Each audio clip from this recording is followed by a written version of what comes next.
Alright, hey, what's up? We're watching more Star Trek today. Genrix. We're gonna be watching Apocalypse Rising first, which has Captain Sisko as a Klingon, and Chief O'Brien as a Klingon, and Worf as a Klingon. Are we live? We are live, Yeah. yes. Hello there. You might notice on the stream right now, the time is a little bit different because now the US is in daylight savings, but Europe isn't, so we've got to deal with that.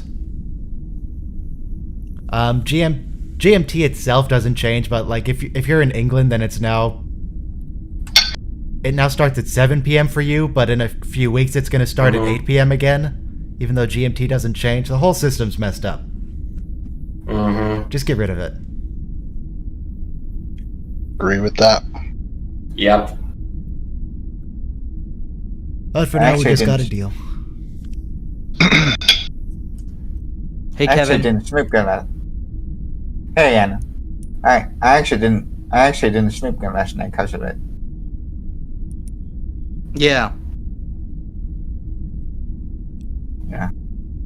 We're going to be watching another episode today that we watched a few weeks ago. Well, exactly a month ago now for Valentine's Day. Looking for Parmak in all the wrong places, where Quark does get a girlfriend and Worf tries to get a girlfriend, and then he does get a girlfriend. So two people get girlfriends today. Data got one yesterday, but it didn't really work out. Quark and Grilka, it's unclear if it works out. I mean, they don't get married or anything, again. They seem to enjoy each other's company, though, so good for them. He has the heart of a poet. He just said random nonsense. She doesn't know that, but it meant nothing. The aquarium of my soul? What is the aquarium of my soul? It's like she represents the kelp? How does this work? I don't know. My love is like the beta fish of my soul. It kills everybody who gets close? I was thinking more of a giant aquarium. Hey, Argos. Hey, Diblo. A giant aquarium with the shark feeding frenzy in there. My love I is don't like... know what that means in context, like what that translates to, but I'm not sure I want to know. That sounds concerning. If your love life is like a shark feeding tank. ravenous and bloody. Apocalypse Rising is a lot of action. Yep, and how does everybody hear about bubbles in your drink? Bubbles are pretty cool. Bubbles, yeah. as in carbonation, or as in boba? In your blood wine. In your blood wine. Oh. You know, you open a drink or a bottle or a can or something and it bubbles, as it does. Fizz. We call it fizz. Or bubbles. No, we don't. It's actually pretty interesting to me. That's my best description. Another name for champagne is bubbly. You know, when I went to the Star Trek experience, years ago, 1 minute. and this is not Klingon, but I went to Quark's Bar and Restaurant, which was at the experience, and then I had this bubbly drink that they have at Quark's. You know, that they would have at Quark's on DS9, and Is it root beer? no, So flowing. no, but it was interesting. It was a bubbly drink. Happy. It was a 30 bubbly seconds, drink. everyone, be queued up to Season 5, Episode 1, Apocalypse Rising.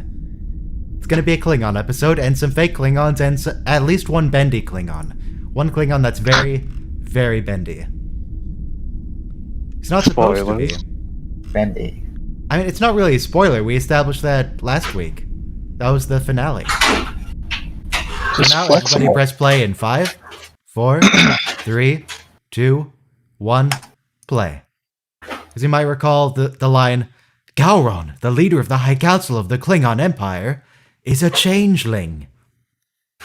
Oh no, Odo has heartburn. And you really have Yep. to specify who Heartburn. Gowron is for people who might just be tuning in on TV. The leader of the High Council of the Klingon Empire. Yeah, but these are just thoughts in Odo's head. It doesn't necessarily mean that it's the case.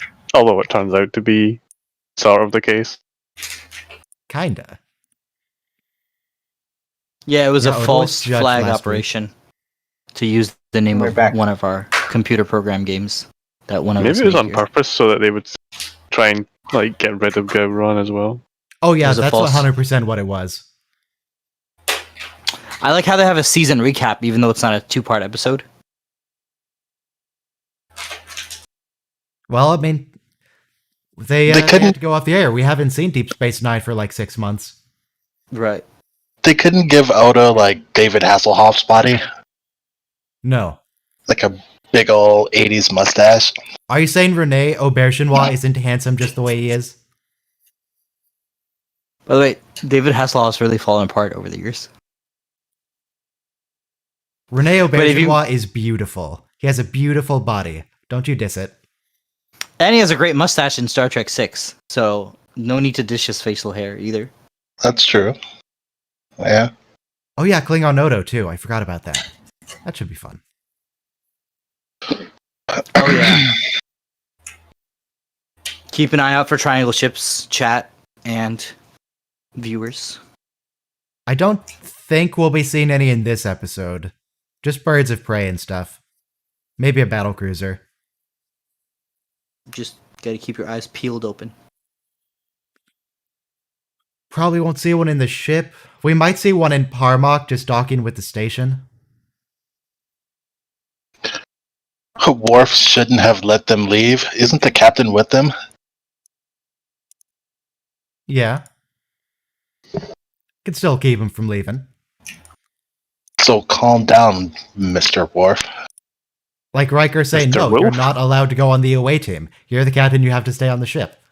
Yeah, but Worf is not the first officer. But he does have a very nice I think- sash. He's a commander, right? At this point? He is. Sure. Yeah. So he outranks Dax. Other than Kira, he's pretty much first officer. What is major equivalent to in the Bajoran Lieutenant- militia? Lieutenant Commander. I like how you knew that. Without thinking. I looked it up. Army ranks mess me up. Navy ranks, I can do it in my sleep. Yep. When she gets promoted to Colonel at the end, that's equivalent to Commander. Oh, hey, we got another YouTube member. Hey, God. Now, if we get one more, we get another emoji slot. Don't know what to put as the last emoji, but we'll get one. Yeah, right now we have 5. We have the Triangle, the Doctor, Gowron, which will be quite relevant, Picard, and Captain Dathan from Eladrel. You could use the flute or something. A flute. I mean, Kira Yeah. says A special It's- flute. it's hard to Agreed. believe if one changeling can cause this much chaos. Like, Kira, have you not been watching the show? Like, did you just arrive at Deep Space Nine? They caused 4 changelings on Earth, caused a whole, kerfuffle. Do you have a Cisco emoji? I do not have a Cisco emoji. I can make one. I'm sure Probably not Cisco this makes some face. funny faces throughout the series that you could pull from. That was a short intro because they had a long recap. It's okay. Skip intro in 5. No. 4. This Skip. I think this is also the episode, yeah. The first episode where we really see that Nana Visitor is pregnant. They were trying to hide it before, now not so much. And they weren't hiding it exactly because they did have the transplant from... Also, I hear someone talking, but I don't know who, and they're basically impossible to hear. It might be someone in the background. I don't hear anyone. Or maybe I'm just Just in going your crazy, head? I don't know. Yeah. Maybe I'm hearing things. The voice in your What? head getting louder. Yeah. Are you like hallucinating Siddig Al-Fadil while you're awake now? That's not his name, though. Mm-hmm. It's What coming is up. his full name? It's coming up. The guy from Triangle. Game of Thrones that sits in Chat, the chair. spam the triangle ship just for kicks. Are you saying his name is Alexander? Because his name is not Alexander. He changed it to Alexander Siddig. He changed his screen name to Alexander Siddiq. Mm-hmm. His name is Siddiq al-Tahil al-Fadl Abdurrahman Muhammad Ahmad Abdul Karim al-Makti. We know this. All that delay was so you could look up his name on Wiki. The fact that you don't have it memorized now, that's a shame. You really think I don't have Siddiq al-Fadl... I think it's talking about Muhammad Ahmad Abdul Karim al-Makti memorized? You don't think I I know would that by assume now? you had it written down like on your arm or something. No. Just so you No. can just go, yep. No way. He's done it for like the first We've season. had 5 seasons of this. His name is Siddiq al-Tahil al-Fadl Abdurrahman Muhammad Ahmad Abdul Karim al-Makti. Thank you, Ronan, for spamming the chat with emojis. Not like this guy. This guy's a boy named Avery Brooks. That's no fun to say. I mean, it's okay. It's not a bad name. But it's got nothing on Siddiq al-Fadl al-Tahil al-Fadl Abdurrahman Muhammad Ahmad Abdul Karim al-Makti. Casey Biggs. It's okay. Armin Shimmerman is a little bit more interesting. I've never met anyone named Armin. Me neither.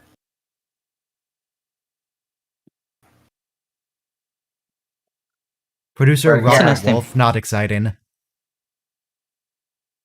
Wolf's an okay last name. Rene Aubergenois is good. He likes beer. And yeah, Armin Shimmerman always sounds interesting. Rene Echeverria is interesting. Colum Mini is interesting just because it is pronounced not at all like it looks. It's column, not colm. Yeah. You know, Odo says he has no sense. He had no sense of smell as a changeling. Does that mean he has one as a solid now? Yes. Like, Yeah, in yeah. a sense? Yes. In fact, he likes the bubbles. Some good bubbles. I know I got weird life stories. Ryan was like hinting at that yesterday. When I was 18 and I had an internship on a news channel, I didn't have a drink yet. So my first drink was from Sam Cooke, who is the founder of Sam Adams Beer. And he gave me a Sam Adams Utopia, which is a very, very high concentration alcohol beer. And it's like $100 a bottle. And it's more like a cognac or something. And he was the first one to give me a drink of alcohol. But it's definitely an acquired taste, as Odo is pointing out. Yeah. So at what point does beer just become pure ethanol? Eventually. Where's the line where people are like, okay, it's vodka Yeah. now, it's not beer It's anymore? true. It's true. I think it's just that's a good point. But it's still sold as a beer in the U.S. Even though it's I like bet it's for tax reasons or something. 20% alcohol. What's that facial expression of on Rene? Odo, that's his name. Thinking about actors' names now, I'm just looking at him as Rene Aubergenois. I still don't know how to say that last name. Aubergenois. Yeah, Thank Yeah, you. you got it. because it's French. He's a Frenchie. Yeah. Yeah, Well, Rene himself. Rene is a Frenchie. Aubergine. he was French. No, it's not aubergine. That's something else. Hey, Yeah, Michael. Rene Aubergine. Yeah, Michael. Hello. I actually intended to be here at the start. No. Got engrossed in a game of Civilization. Civilization. Were you taking one more turn? No, I just did it this morning, so of course not. Just one more. Just one more. Yeah, Then I'll I've save never really been into Civ. I'm more into Stellaris, which is kind of like Civ in space, a little bit. Not really. It's not turn-based. It's not turn-based, yeah. That's the big distinction. To similarity between them. It's definitely the easiest paradox strategy game to get into. Yeah. It's a good game. So I yeah, was they're going to Taiga Core. To Taiga I was- Core to see Gowron in the Order of Kalis, or Order of the Batleth, or something. How I is was- that spelled? Is that spelled like taiga like a forest, or taiga like a tiger? So it is Tai as in PAI apostrophe GKR. Why is there always an apostrophe?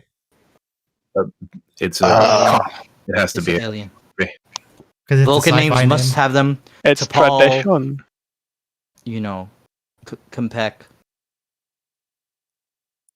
But I was saying I was right. I was studying a holy book in a Muslim server, and I was like, "Bye, guys, Deep Space Nine time." Okay. I only discovered yesterday when I had the subtitles on that Kern was spelled with a U. I was thought it was an E since they never pronounce it with a U. I mean, that sounds like it's pronounced with a U to me. Kern. Kern? Like a kernel, which is not, Not pronounced cairn, or Kern. spelled with a U. Kern. That's the Edinburgh accent coming out. I mean, that's- I can that's hear just the them Irish speaking accent their you said that. American accents. True. That's easy. No, but the way you said it was cairn, so it sounded a little bit like it is with the E. No, that's you. different. That's a cairn. That's different. That's a pile of rocks. We're not Yeah. talking about piles of rocks here. I don't think I ever knew how to spell Kern either. I always spelled it Kearn. No, I knew it was How a does U. that I don't know work? why. That'd be like Yeah. Kieran. It'd be Kern. Earn is earn. Put a K in front of it. Learn. Yeah. Well, you're thinking of learn. I'm thinking of hear. Right. Cause English. Okay, so English we- language is very simple. We all need to go to International Phonetic Alphabet and ditch all of our native alphabets. There's no making sense of English pronunciation, so don't. Oh, even it's try. the Yeah. it's the Brotherhood of the Sword. That's what it's called. Of course it is. It's basically the Klingon Pentagon because it's their military headquarters. Is it? I thought it was just ceremonial place. No, it looks like They just I go think there they to said drink and before stab each other. in the scene right when they're talking about right when we were talking about how to spell Kern, they were saying that it's military headquarters and that's why it'll be impossible to infiltrate. You know, when you address a Klingon, you would say like Worf, son of Molg. Is that actually the surname, son of Molg? Like the way that Mm-hmm. Yes, like it's all Nordic one names word. evolve into like SSON? Mm-hmm. So like, if you were to call him Worf Molg, would that be wrong? No, you're supposed Or- to call him Worf Rozhenko. Right, no, but on your point, like the Viking who discovered Greenland or Newfoundland, which is the New World, Leif Erikson, it would be kind of like that. Like the son of Eric just becomes Ericsson. So No, I just mean Worf, son of Eric, but like, right? So Worf is Mog's son of Molg Mogson. actually his surname, or is it just Molg? Mogson. His surname. I mean, that the issue is he doesn't really have a surname as we think about surnames. in the West. He's It's like Worf, Koreans. son of. They- His name is just Worf. They have the Klingon East- house names never made sense anyway. For some reason, it's still the House of Molg, even though Worf is the eldest son. Yes. Right. And like, I think there's the his House of grandfather was Martok, and named. Martok is the leader of the House of Martok. True. Does the But his house grandfather name was change named- every time the elder changes? His grandfather was yeah. named Moog from Star Trek 6. Sorry to speak over people. Hey, Herr Deutschland, speaking of which. Why is Deutschland server muted? Not anymore. It's fixed. Because the cat Came back from camera's a nerd on. meeting. Did it already start? Yeah, we're already Yeah. started. Oh, that's right. You guys shift 2 weeks before we do. Yes. Right. All right. I'll be back in a few minutes. Okay. Okay. Yeah, I looked over and I was like, oh, everyone's already there. I'll check the video. Yep, it's up already. Yeah, so that's why for the D&D group, I try to be very clear about what time zones I'm using. So is it actually going to be 8 GMT or not? GMT never changes. It's just so since your time hasn't shifted yet, your relative Yeah, we- to GMT should be the same. It's just that like my time shifted. I was GMT -8, now I'm GMT -7. Yeah, but GMT will cease to be our time zone shortly because it'll become BST. Yes, so you're going to be GMT +1 in a bit. Mm-hmm. So like listing the GMT time won't be helpful for UK people at that point, is what I mean. Right. what? No, but I moved to change all of our time zones during daylight saving time to BST because this is bullshit time. I mean, yes. we could use UTC and just like accept the fact that you might be getting up at like 0 to 100. But it doesn't make any difference. It's just a number. Or use star dates. I mean, UTC is just equal to GMT. There's no difference as far as I'm aware. Yeah, there isn't. But what I mean is, if the entire world adopted it, then it wouldn't matter. You could always know what time was where, because it would be the same time Yes, everywhere. we're all on the same time zone because this is. You see how You would just do get they up and go calculate to time bed in at a space different now? number. When you have It's called multiple planets and UTC. multiple planets Stardate. spread out all over the galaxy, how are you supposed to calculate time? What time is it somewhere? You don't know. I mean, you just go to the galactic core and figure out what day it is there. And star dates time also. Go ahead. Time is not a constant throughout the universe either. So like, It's not. while it's 3 o'clock Yeah. on Earth, it's probably like 7 o'clock and 2 weeks ahead on Bejor or something. I don't know. I'm just making that up. But Time you is know, moving at 1.3 seconds per second here. But If also, you're at the edge of the wait, this universe, line, you right get here. older slower or quicker. this line, is your shut up. fault. It's Siddiq al-Tahila Fadl Abdurrahman Muhammad Abdul Karim's fault. Because these two are dating. Are they married or are they just dating? In I any don't think they're case, officially married at this point. Nana Visitor is pregnant with his child. They are at that. It is his fault, Yeah. so to speak. That was cute. 100%. Kira's being cute. Hey, they have a data list in the background behind Bashir. They have a what in the background? A dating class. Dad. Yeah, I don't know how to say that Greek word. The thing with the big round face, the big round. Oh, head the on it sphere, instead of the sausage. sphere thing. Yeah. Yeah. Yeah, the medical ship and later and all good things. Well, that's not the same class ship. That's very different. Yeah, Very it's very reminiscent. Similar though, to me. of- yeah. But you're right. Data list is before the Constitution class, so it's definitely not the same ship. So The Come Daedalus on, class is Odo, play also- along. Do some role playing. Love that line so much. Klingons do not laugh, column. O'Brien. Well, they don't chortle, certainly. and they don't whisper. Okay. Klingons enough. I don't know why Worf doesn't overall. Avery knows how to do it. You got to show the teeth and everything.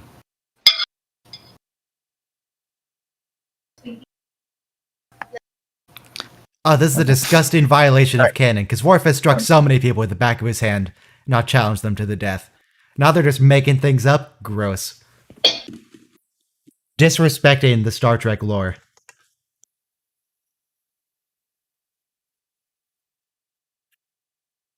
Just use your fists.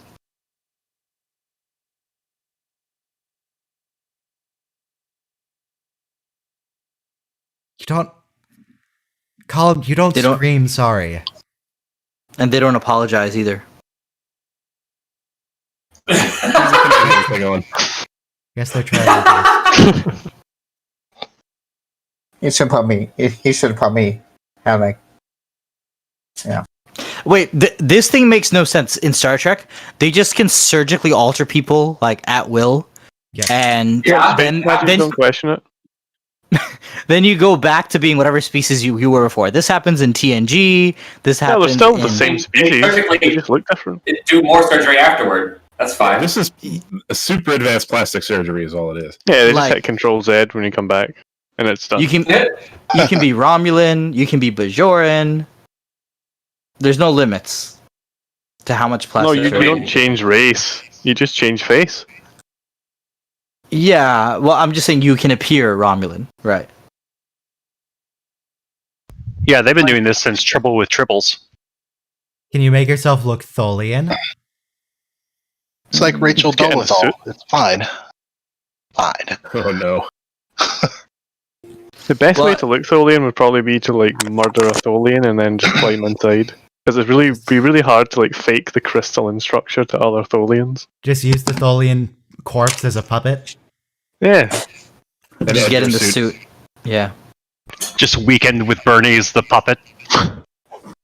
Yeah, I mean, like how they brought. we say that, oh, this would be really difficult to make them actually look properly like another species. But I mean, They're looking like another species right now. They have makeup on. No, them. it would be Look like difficult to Klingons. like impersonate a Tholian to other Tholians because they use like radio transmissions to talk to each other, and No, but I mean, it creates a resonance in their bodies. not That'd be why it would be specifically hard. Tholians, but like making someone look like a Klingon who's a human. It's like, no, clearly we can do it because we did it right here.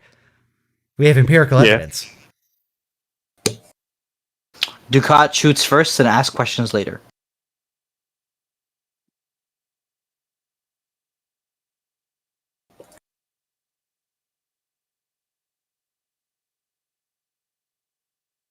No, that's fair. That is Worf isn't definitely really a fair. good liar.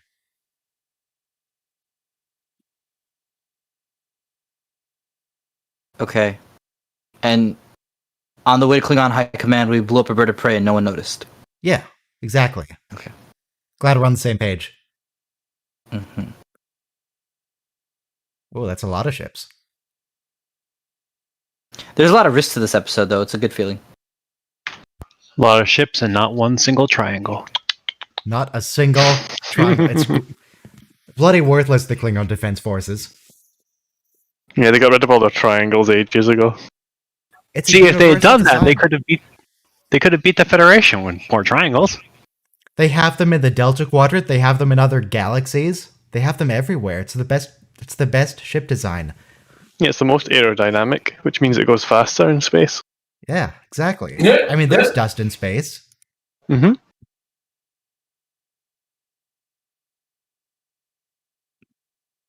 Although for the most aerodynamic shape, you'd probably just want to be a cone. I mean, we do have at least one cone. 2 cones, actually, but they fly with the fat side out. Flat side forward. And there's Drone that ships? Doomsday machine in TOS. They just eat the dust. Yeah, the and Doomsday turn it Machine into- and Tin Man is also a cone. Oh, wow. So are the cone ships from Space France? They're from Mr. Soft. Nobody? Coneheads joke? Come on now. Oh, I missed I that. wasn't I'm so listening. old. Sorry. Ugh.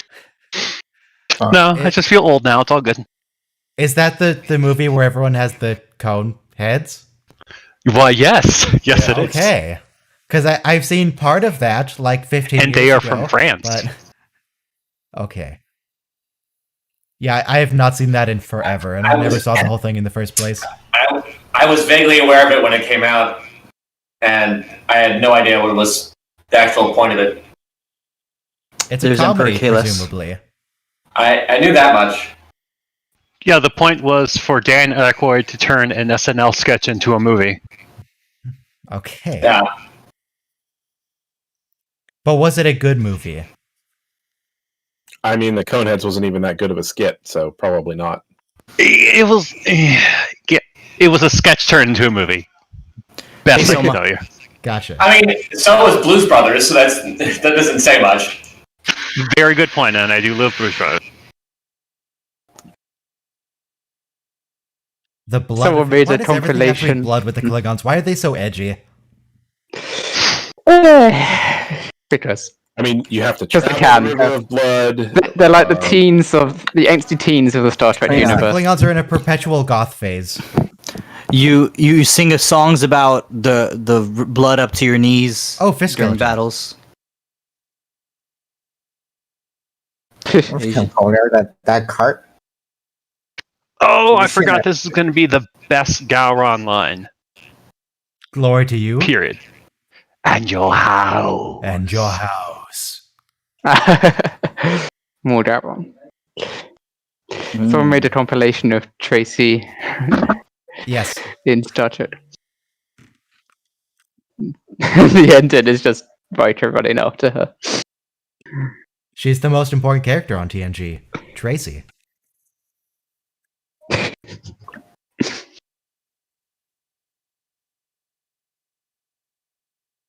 Well, I'll leave you to your lovely watch along. Okay. Just remembering See you at some things we D&D. said in season 1, or things I said in season 1, were the railings all around the promenade.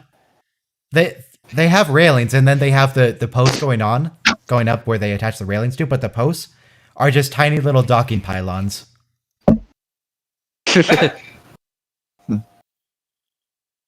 Now, if we can get a wide shot instead of zooming in on Sirach Lofton's face, we can see the pylons.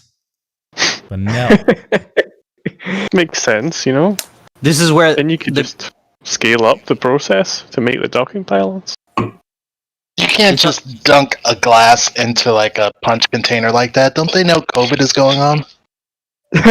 They also they're don't testing keep their everyone's distance. blood They on the get way up in, each other's that's right. faces and So, yell. also, I would imagine the alcohol content of that container is probably high enough that they don't really have to worry about that. Is that special beer? Well, it's everywhere.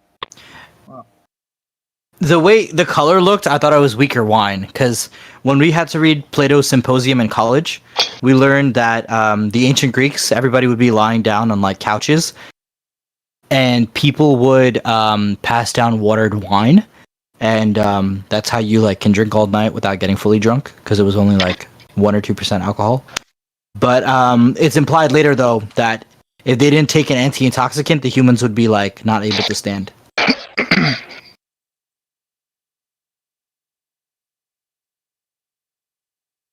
The college professor brought up that when he had like high school parties, they had like Pabst Blue Ribbon. So you'd be so drunk. This is the word he used. You'd be, you have to drink so much to actually feel anything. That the word they used was piss drunk. Yeah, they just said Order of the Batleth, but before they said Brotherhood of the Sword. I mean, I guess those are kind of the same thing because a Batleth is a sword, but what Nobody is the likes approach? Man, I would hate to see the bathroom at this place. I don't It's a think they pity it doesn't have bathroom. bubbles. It's probably just the floor, isn't it? Yeah, probably. Anywhere except the punch bowl. Is this what you were Maybe. referring to when you said bubbles, right? No, I was referring to the first scene with Odo and the bubbles. Oh, okay. This has bubbles in it too. For a it room doesn't full of Klingons, they certainly Oh, didn't drink much. Odo is regretting the fact that it does not have bubbles. It's sad. Oh. There's no bubbles in the blood wine. No bubbles. So, the Brotherhood of the Sword is I mean, Gowron's I'm secret like, well, service. that's- Oh, The Order of okay. the Batleth is what they're inducting people into. Thanks. Can we start calling our secret service the Order of the Glock? More like No, Yeah, don't well, secret they're- service agents like Nine. carry automatic weapons under their suits? Yeah. Yeah. Up until the establishment of the Department of Homeland Security, the Secret Service originally fell under the jurisdiction of the Department of the Treasury because Right. their They secret they job investigate was counterfeit bills. investigating counterfeit money Right. until they became the protectors of the president. They still are in charge of counterfeit money and protecting diplomats. Yeah, but now they're under the DHS instead of the Department of the Treasury. Yes.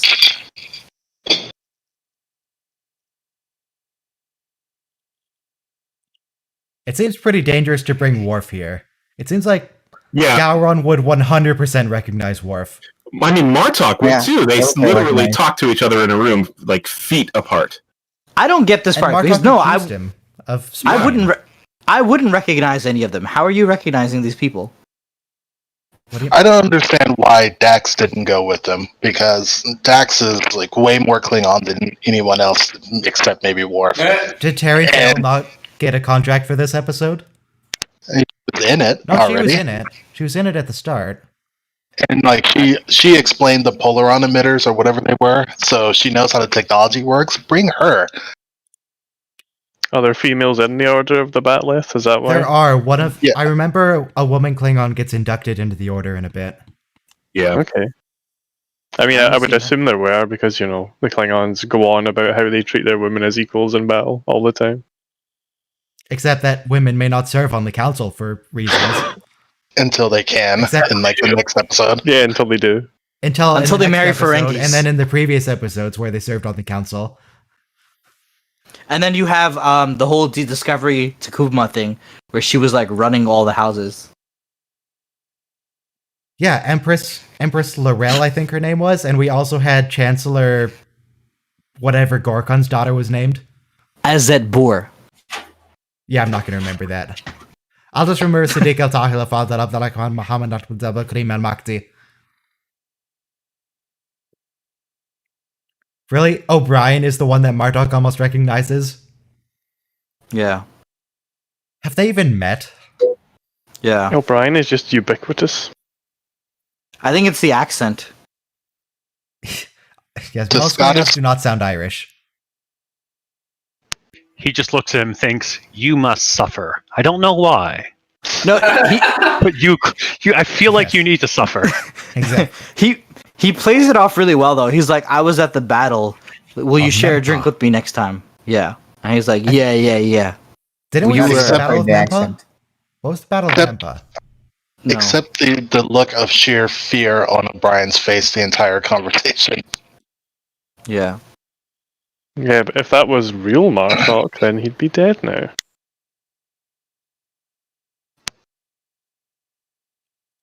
Who's the klutz? That was a cool sword that statue was holding. Odo.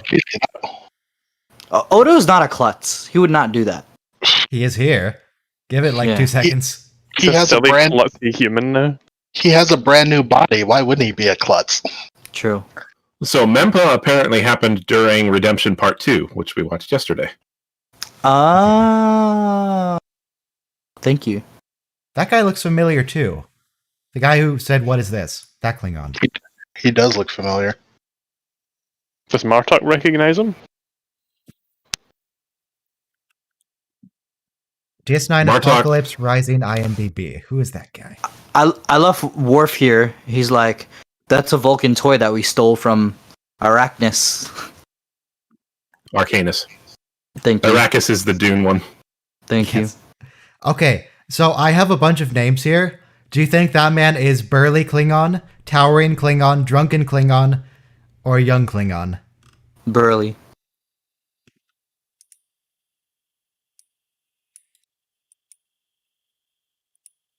You know, a timpani is the most Klingon of all instruments. The big jacket.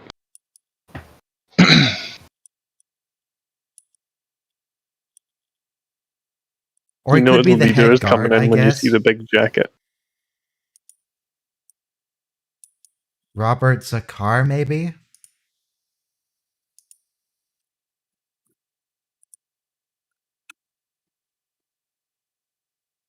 Well, that's gotta suck. You get all the way to your graduation ceremony, and then you get kicked out the last second. Those head ridges look different for Gowron.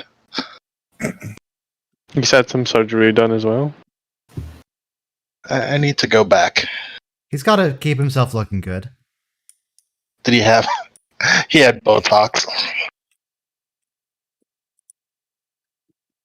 No, Bill. Yeah, he I'm needs not to looking keep for looking Bill good. Blair, Minister of Public Safety. I'm looking for Bill Blair, the actor. Google. Minister of Public Why Safety. not both? Why can't he be both? Because he can't think. Guess. So the guy that Odo's about to throw is probably young Klingon. Yeah, that's young Klingon. So what's going on when there's like battles that the Klingons are fighting and they're busy doing this? And they gotta make time for fun. Yeah, but like the highest general is here, and so is the leader. So what's happening?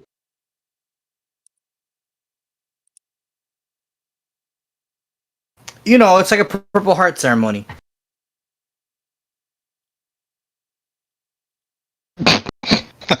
And your house.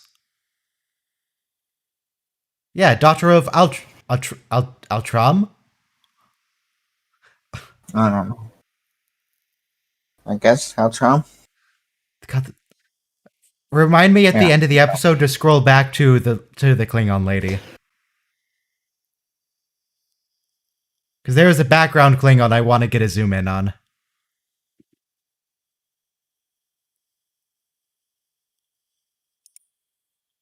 Just turn it on. Only They're if you all in remember- position. Just turn it on now. What difference does it make? Yeah, I never got this. Doesn't Why make was any that? sense? Why was that one Klingon concerned that there was a weapon? There are weapons everywhere. Literally blades and disruptors. But that's a special spy kind of weapon. To you, Crazy Eyes, thank you. Yes. And your house. Your house. That's why. That's why we did this whole part of the scene, because we need crazy eyes. I hate I how thought it was Cisco. because Cisco just wanted the medal. Well, that was rude. Not very honorable of you to hit a man from behind. A funny thing Dax mentioned was that this weapon, if you hang on to it long enough, it's so radioactive, like you'll kill Garon. So they can't use it. They have an uninvited guest there. And then the other thing is that when the scene is first shown, Martok is about to stab him in the back, but then when they show the Cisco scene, Cisco's back, it's the back of the bat'leth, not the front. That's not the pointy end. Yeah, Cisco really could have activated it right there. Right before it was captured. Maybe when he's laying on the ground. Come on, Cisco. But that wouldn't create a dramatic plot. But it would be so effective. I missed that when they got caught, so when I first watched this, I was like, is Martok the one in jail, or are they in jail? I don't think Martok's the one in jail. I like how the bars are like diagonal. That's kind of cool. And spiky. Yeah. But still big enough for you to crawl through. Hence the spikes, I guess. Martok just looks weird with both eyes. It looks wrong. Yeah. Don't worry, we'll fix that soon. We'll fix it. And doesn't he have a scar across his face too, usually? He does. Like later? Yeah. He has this like mask growing over where his eye used to be. Or like got a skin graft there to cover it up. No, the scar was before he lost his eye. You can see it right here. Oh, okay. It's on his left cheek. Thanks. It's just more in focus when the eye patch is on.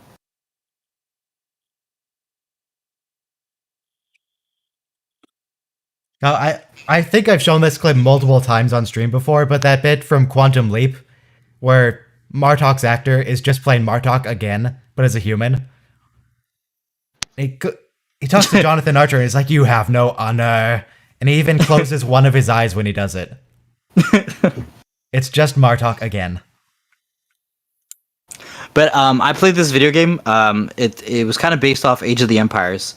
It's called Empire Earth, and the intro scene to the game was because you go through like 10,000 years of human civilization from caveman to the nano cybertech age, and the intro scene is like this one-eyed caveman, and then it goes on to like a one-eyed captain of a seafaring ship, and then a one-eyed general of a tank battle, and then like then it goes to the one-eyed cyborg in the future. But in real life, Moshe Dayan, who was a brilliant Israeli general who actually led the capture of Jerusalem in 1967, he had one eye. So it's a real thing. Generals with one eyes.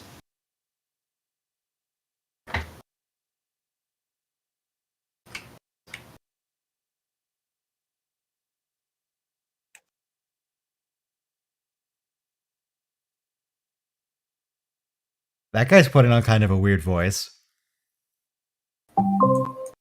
Motion detected at the front Also, yard. that's definitely just murder. I feel like Gowron... I gotta go, my sister. Okay. I feel like even if Gowron wasn't a changeling, that's going to get Martok kicked out. Even if he is a changeling.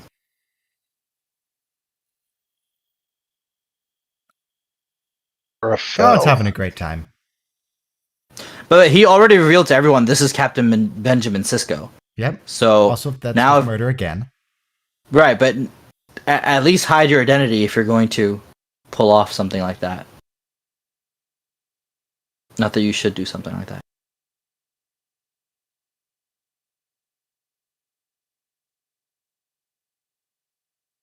Martok is still likable though. But he's evil. This one is, but he's actually the greatest Klingon. I was so happy when he was made Chancellor.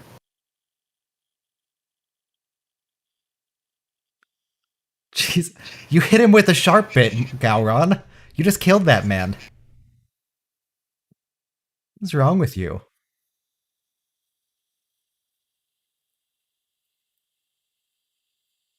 Okay, now we just have a couple minutes of fight scene. So, how's the weather? Yeah, pretty okay whether it's Klingons doing this or people in Wakanda, it's always so silly to have like by combat like this. Why? Because as soon as your like arthritis acts up or whatever, it's over. Exactly. If you have arthritis as a Klingon, you deserve to die. That's how it works. Yeah, and then someone like half your age with no experience gets the lead. It's working so far. Is it though? They've been around for thousands of years. A Klingon with arthritis would have gone through ritual suicide already. Yeah, and there's different kinds of arthritis too.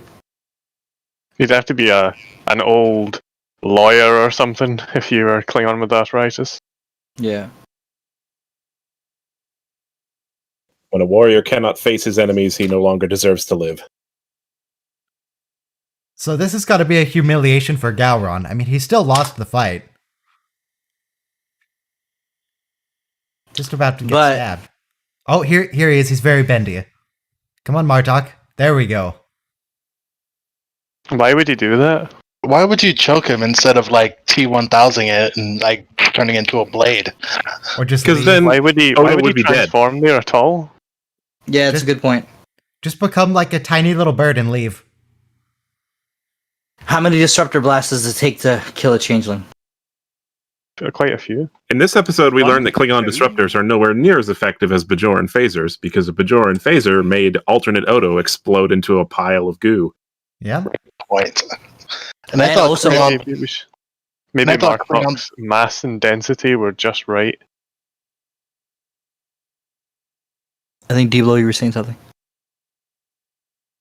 I thought Klingons. So here's our exposition for the episode, explaining what exactly happened. The Foundress were trying to trick Odo into assassinating Martok to start a war with the Federation, make everyone all weak again. But no, they're cool now. They're buds. False flag operation.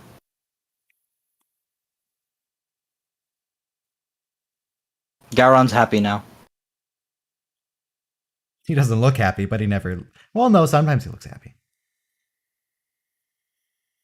God, what are you doing, Robert?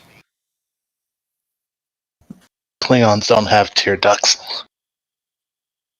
Except for the times that they do. Klingons do. No, it's said in Star Trek 6 they don't. Scotty says, I bet that Klingon bitch killed her father. I tell you, the should thing about not Odo shed... killing another changeling, if this counts, it doesn't count because he's not a changeling anymore. He's a solid that harmed a changeling. That's okay. Yeah. So just another he also didn't solid kill as far as the Founders are concerned. He didn't kill him, but if he had, it would be okay. I don't know, the Founders seem to shift the goalposts a lot. I think they'd still blame him. But that was a really cool intelligence operation that the Dominion did. It just shows you how underhanded they are. Is that they put it in Odo's mind that Gowron's the changeling, and then it was really Martok. Mm-hmm. Well, they're supposed to be as capable as the Federation. Otherwise, there would be no challenge, to the Federation. Yeah. But like There's yesterday, also that scene when the Klingons first attacked DS9. Gowron was the one who's like, "All right, no, this is getting out of hand. Let's just go home."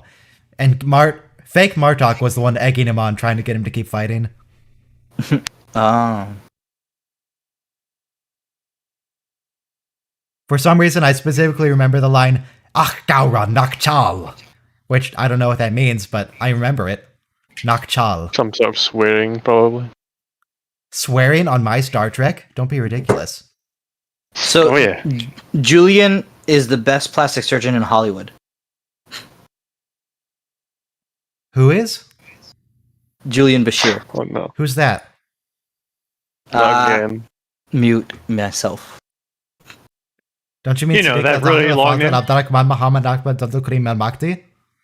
Yeah, that guy. Yeah, that guy. No, not that guy. All right, so just you said rewind to the.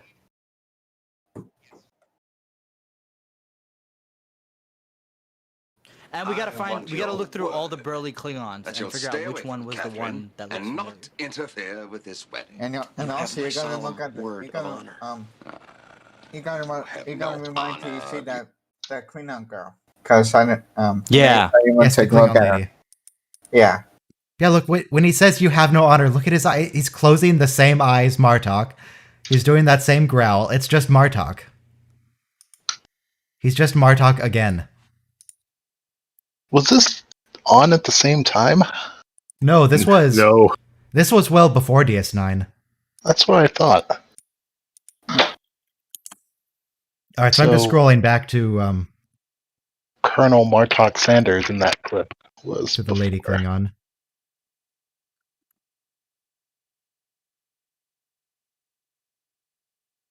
You guys carry on. I need to find someone. All right. All right, I need the chat's opinion on brownies and ice cream. Go. On what ice cream? Brownies and ice cream, as long as they're hot. No, I disagree. Fully frozen brownies and ice cream, please. Oh God, no! You gotta have hot brownie. It's called a Slightly melty chocolate ice cream. Perfect. Chocolate molten lava cake.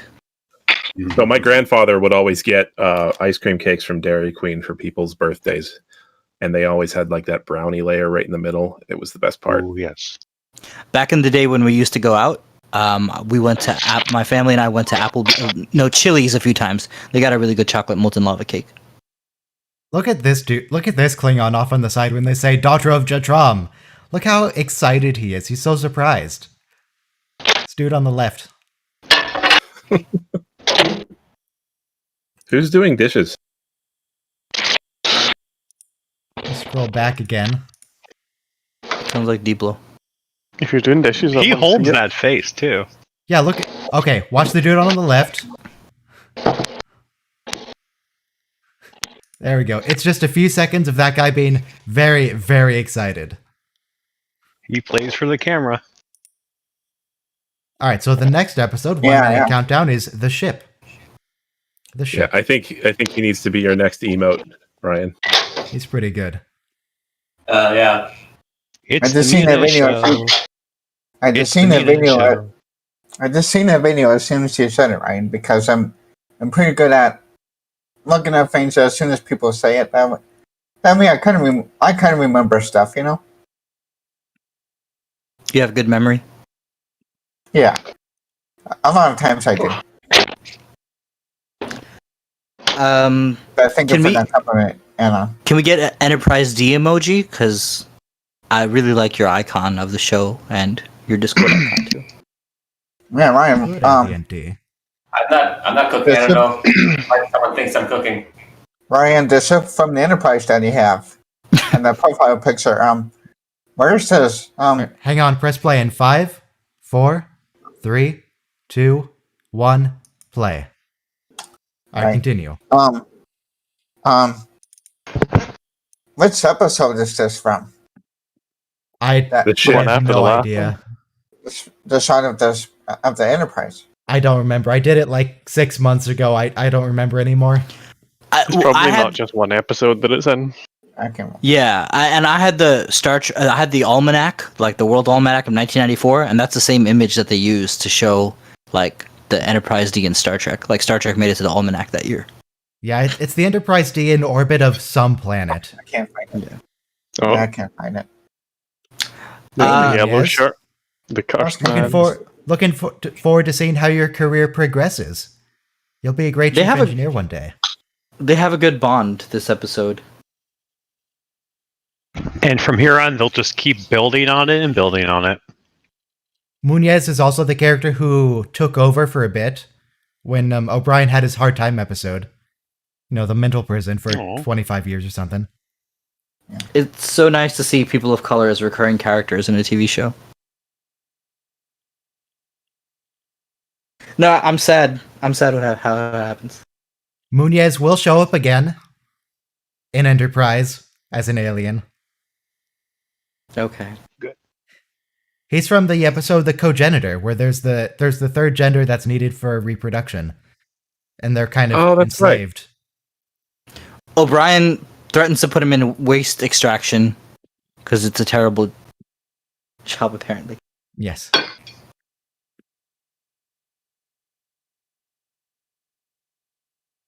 Although technically in Star Trek, I think, don't they say it on Discovery that like we recycle our waste and then we drink it or whatever? And Oh yeah, they do that here too. That's what the yeah, the reclamation poop system's apple. for. yeah, so Wasn't go ahead. Deutschland, you're a Wasn't there- little bit quiet. How about now? Good. I'll There just you boost go. you on my end. And there's a benzite also.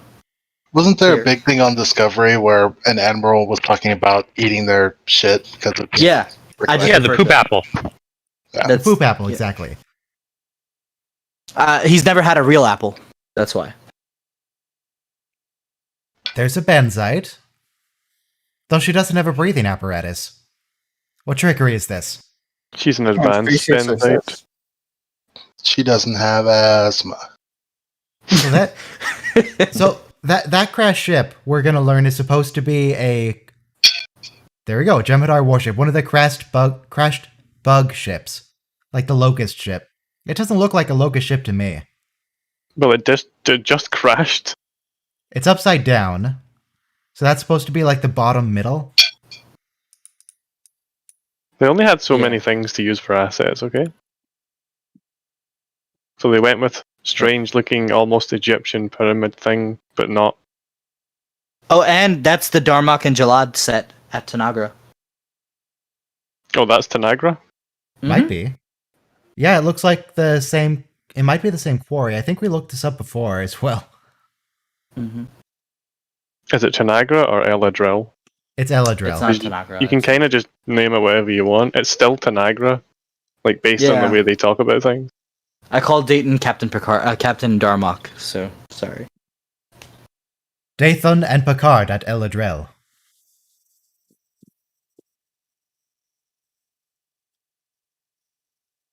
Once again, the Yeah, triangle but- ship in the intro does not count because we see it every. It's just a credit sequence.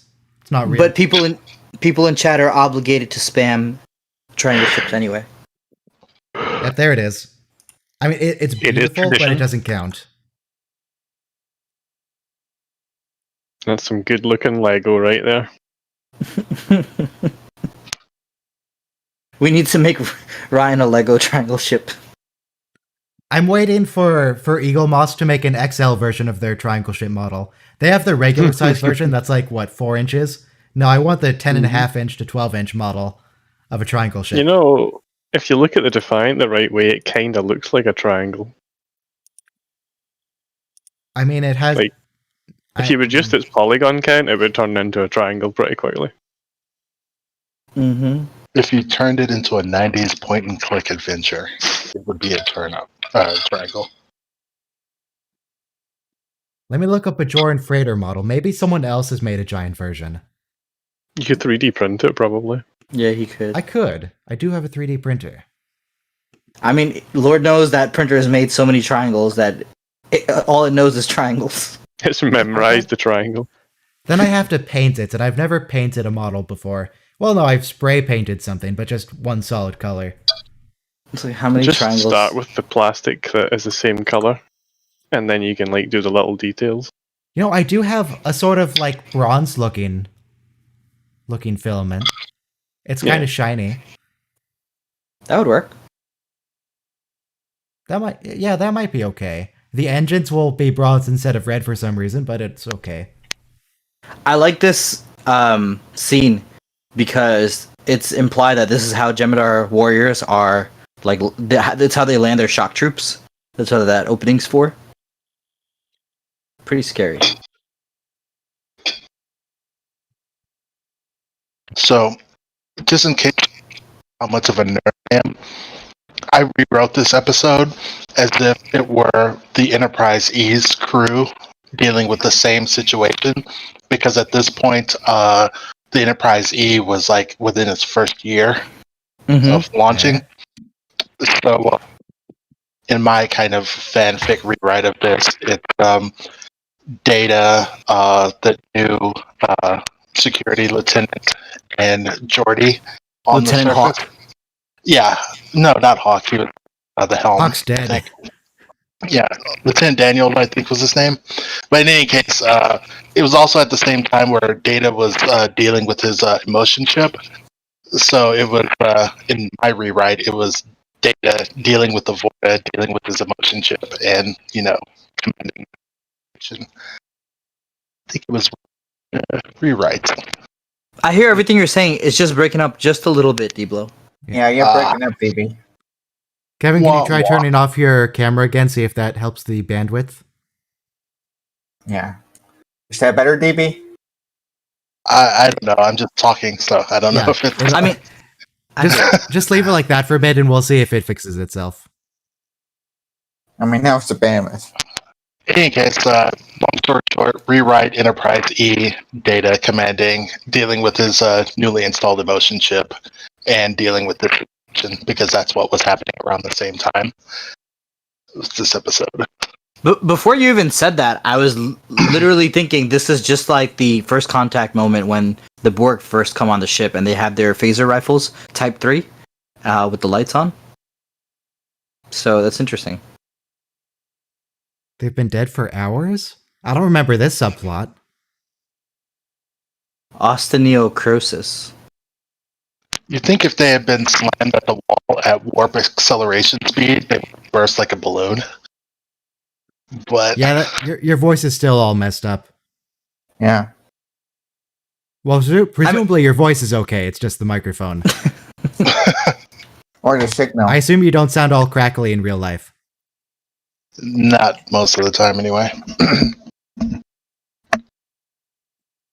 Do you think how is this Jem'Hadar stuck to the ceiling? They don't have like chairs or seatbelts. Yeah. And it was a bad idea entering like that because it could be booby trapped.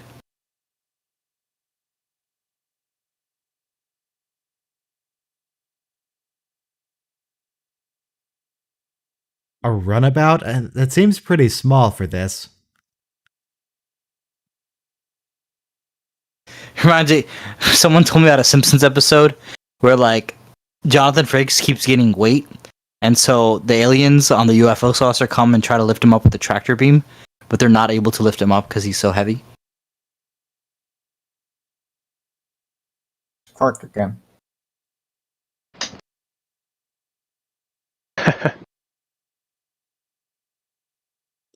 Got Sadiq al-Tahila Fazil Abdurrahman Muhammad Ahmad Abdul Karim al-Makhdi. What crime did you commit? This is like filler. He was genetically Really engineered. his name? Yeah, as Ryan never tires of reminding us.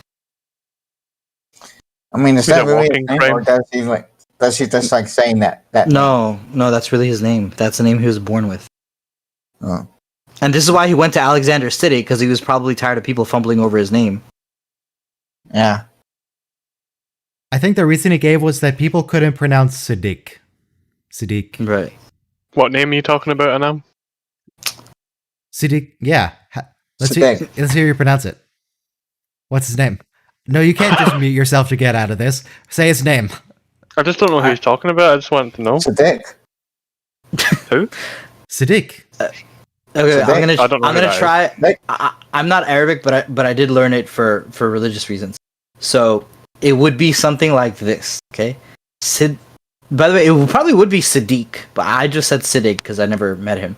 So Siddiq al-Tahir, which means pure, al-Mahdi, which is the helper, and everything else is correct. But the A is a little bit harder in Tahir and Mahdi. There's a distinct H in there. You can't get out of this pronunciation with your etymology history. Okay. I still don't know who you're talking about. Siddiq al-Tahir al-Muhammad al-Mahdi Tariq. Oh. Okay. Rahman al-Fadil. Good thing it exploded right above where they were. An entire planet, and it just happened to explode right there. Yes. Perfectly. Well, of course. I guess they would be Of in course like it would be above synchronous- them because they would be holding geosynchronous orbit. Yeah, that's what I was gonna say. All right. Yeah. That's one extra dead. Only 3 Well, more to go. more than one, because we killed the Benzite too. Oh no! It's okay, it was just a Lopez. grazing blow. Munoz will be fine. Oh, it's Nunez. Who's Lopez? As I don't know as who long Lopez as is. as long as O'Brien keeps ripping off his clothing, he'll be fine. I can't hear anything under this phaser fire. There we go. What's the actor's But- name? Who's Munoz's actor? DS9 Munoz actor. FJ Rio. Yeah. But this makes no sense because the Vortal later beams in, and it's kind of implied that Jem'Hadar could have beamed in at any time. Yeah. So why were they outside? Well, that's a That's question just we're their going to way. answer at the end of the episode. Oh, okay. Yes, his name is Felipe Riojas Rio.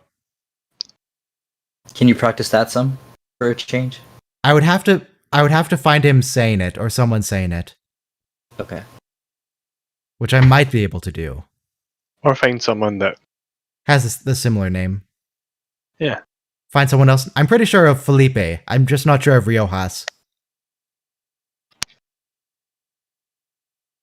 I mean, Spanish is much easier because it's said like it's written, so Yeah. it's not a mysterious language like English.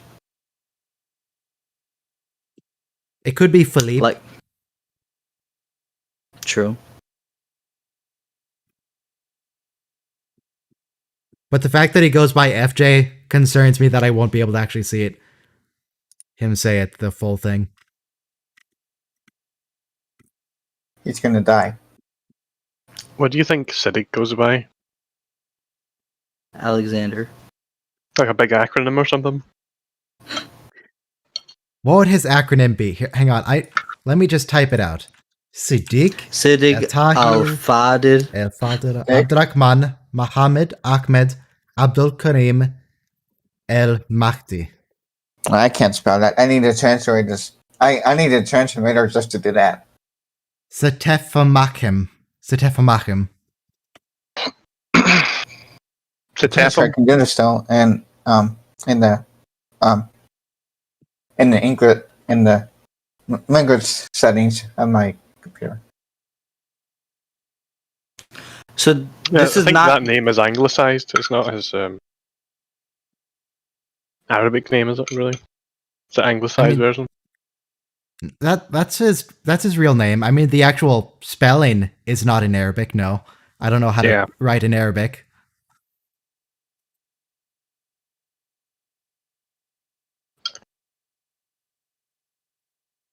I don't know anything about the Arabic language. How would you know it's alphabet. like some kind of sensor thing just from like a cursory 1 second glance at a piece of metal? She's real smart. And look, it has red glowy bits on the end of it. Oh, it must be sensor glowing. It looks like a Vespa mount that they sell for A Macs triangular these green days. panel.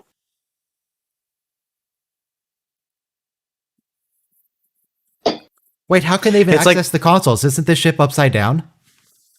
Oh yeah, how they Yeah. just look upside down at it? Oh, no, they do, you're right okay. though. No, that's fine. Okay, it is on the ceiling still. Oh, okay. That's why they can't understand it, because it's all upside down. She said just hit the triangle. We all understand triangles here. Yes. Did she? She said the green triangular panel. Hmm. Like reasonable people.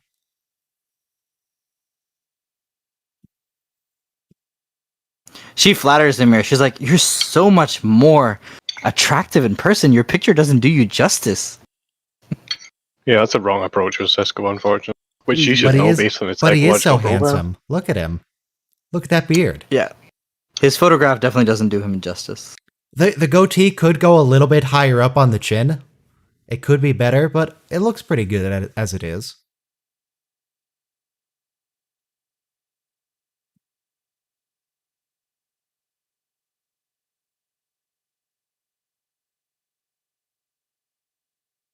She has nice earrings. Wayun doesn't wear them.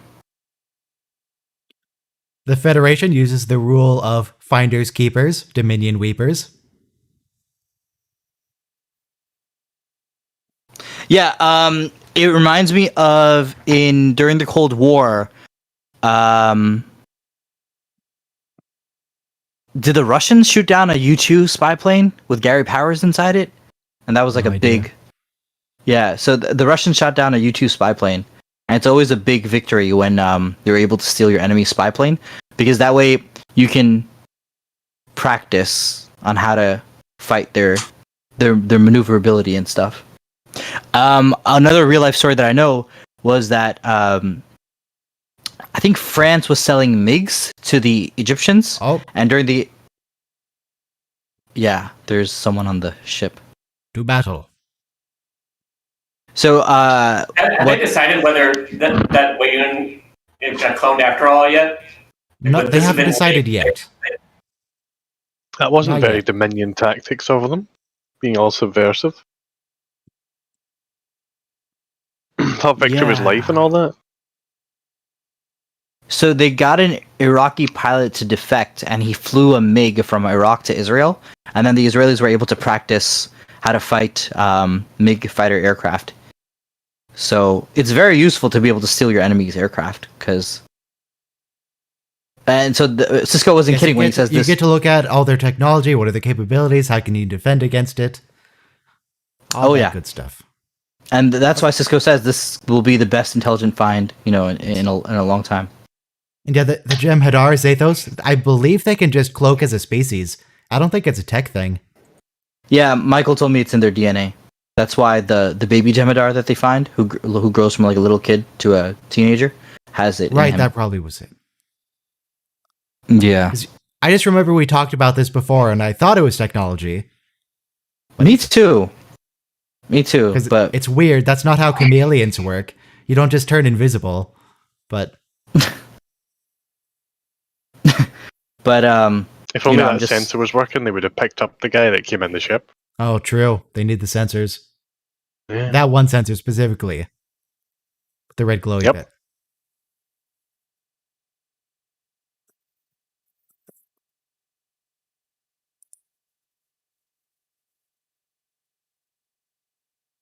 they did a really good job on the upside down set.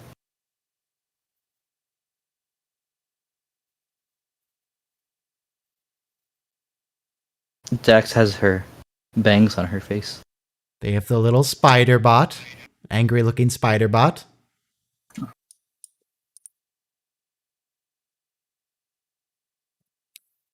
God, By the way, Jem'Hadar just shoot someone once. I mean, I guess we shot 2 people in this episode, but come on, just shoot Dax. Her back. Yeah, and you're invisible. He's just throwing Dax like a real warrior would have probably broken both hands at this point, or arms. The Jem'Hadar do have a nasty habit of bludgeoning people with their guns. Just shoot them. At least they shot Munez. I mean, I like Munez. I don't know if that's the correct way to pronounce it. I need to hear them say it again. Munez? Munez Yes. or Munez? You're doing the N right. That's all I know. Yeah, Munez. It has a tilde on it. So yeah, at least they shot him and that other alien extra. But come on, just shoot Dax too.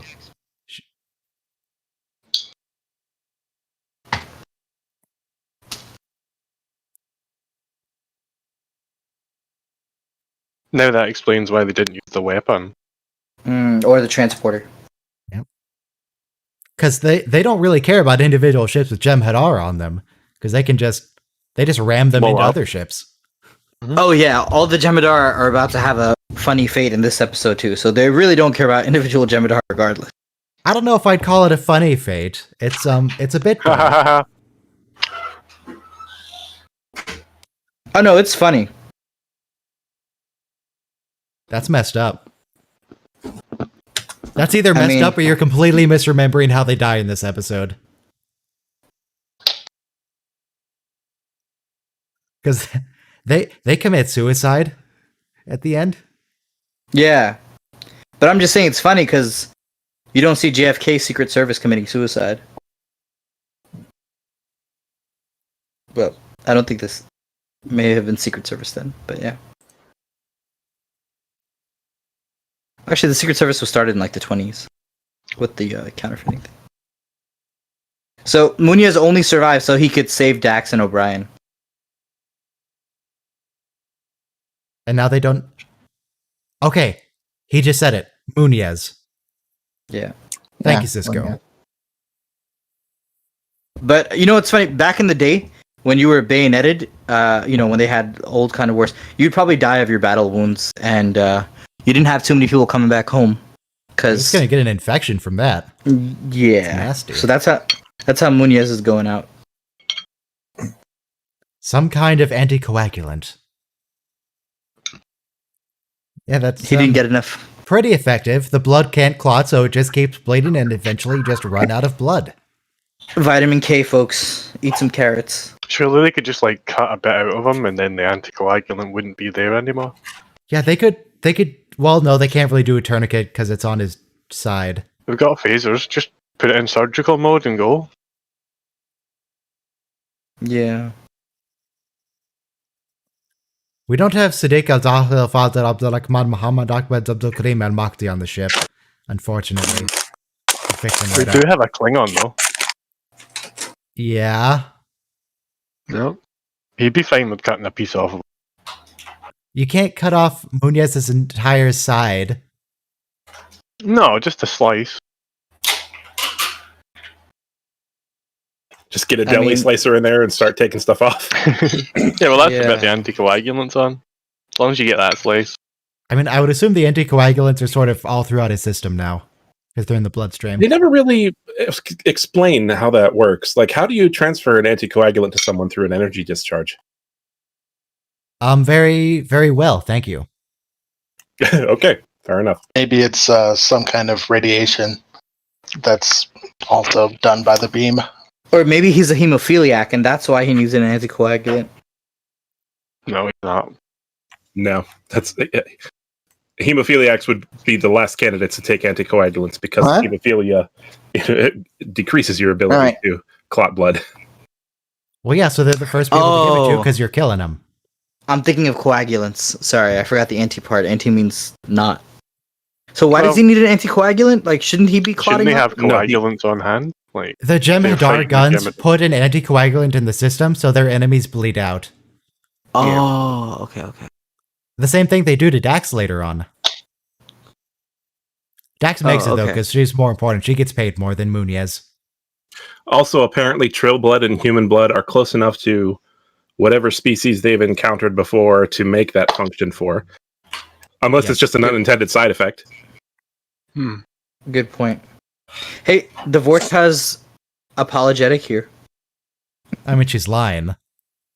Look at his sight. It's just a clouded piece of plastic. Say the truth. Maybe it's just a little bit of a screen. You can only see it from Cisco's point of view. Oh, it's all hologramatic. It's pretty cool how like she chokes up a little when she calls the founder property.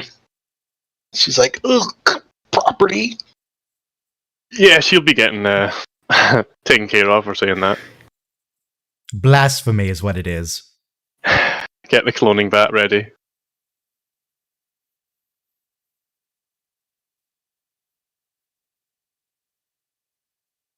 I wonder if the earrings are like, look, this person has big ears. The earrings are all the way up here. Yeah. I mean, they don't have earlobes, so there's not much dangling room down at the bottom. Sounds a little like Seska. Yeah. Kinda. A little bit. I think it's I not actually her, recognize though. character. That's not Martha Hackett, No. but she does sound kind of similar. Yeah. Oh, yeah. She sounds just like her. Just now thinking of that, yeah. But I know it's not her, but it sounds a lot. It like really her. does. It really does. Yeah, is Why she wouldn't the they just third shoot from Vorta we've orbit? seen? We saw the lady with the telekinetic powers in the search. We saw Wei Yun, and is this the third? Or was there Fourth. another? Have we There was seen the guy one that in goes the to other brain station simulation. yet? Oh, right. The tall guy. He was also real, but he was in the simulation as well. Yes. It sound like Why didn't they just snipe Cisco from orbit? Like, Sounds they good. had their chance. I was in trouble. Oh, look. Jadzia had time to do her hair. She only has one strand hanging out now. Killing Cisco isn't really the goal. If they bomb the ship itself, they can't. They'll destroy their property. The item. Cisco shoplifted a founder. Yes, there's the magnificent Ferengi, who's played by Iggy Pop. We haven't seen him yet, but we will. Yes. That's the one on the other station. MPOC, Yeah. isn't it? Yep. Yes. Which The is sister station. a very convenient set to shoot on. Yeah, it's just sideways. We also get Kevon and Luwarin, although Luwarin does not live long. Which one's Kevon? Kevon is The one the who guy surrenders. he's the one who arranges the deal in Rocks and Shoals to kill his men and kill take all him of his men prisoner. because he doesn't have enough ketchup Oh, to yes, keep them yes. alive. He always struck me as kind of like a hobbit, kind of, you know? Okay. He's got that And look about Luwarin him. is the one when Kira. That's season her name. 7. When Kira's working with Damar in the resistance movement and they go and take over a ship. Yeah, and I can't remember any other named Vorta I think I remember that. other than Wei Yun, of course. Well, that depends. Do you count Wei-Yun 6, 7, 8, and 9, and Wei-Yun 4? How many Wei-Yuns are we counting? The memory alpha page certainly does.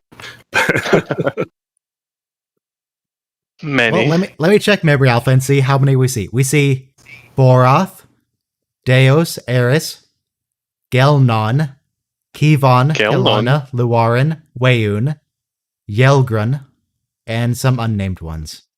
Muñez is speaking in Spanish. He said Yeah, precioso, Yelgren would be Iggy Pop. which means precious. Basically, he's Borath- dying and dazed. Poor guy. Borath is the one who conducted the experiment in the search, the hologram one. Deos was the Vorta who commanded the internment camp. Oh, right, I forgot about him. He is Eris the other. is the he's first the one last we meet who pretends to be a founder. Muñez is Gelmon dying. just showed up on his screen somewhere. Oh no, Gelmon was. Oh, right. He's the one that He worked was with also in the Orion Bilby Syndicate. episode. Yeah. He gave Bilby a job. Kevon's the awful one. Kalana's the one from this episode. Luwarin's the one who gets shot. Yelgrun is Iggy Pop. And Wei-Yun is Jeffrey Combs. You mean Jeffrey Combs is Wei-Yun? Yeah, the I Vorta guess psychic whenever powers you only showed up in that first episode with Eris. Never again. I think once you go with the... Go ahead. No, I was saying Wei-Yun is Jeffrey. Wei-Yun is Jeffrey Combs. Yes. And Jeffrey Combs is Wei Yun. Yeah. It's a sync. With the garbage disposal attached, still running. That is very obviously just a sync.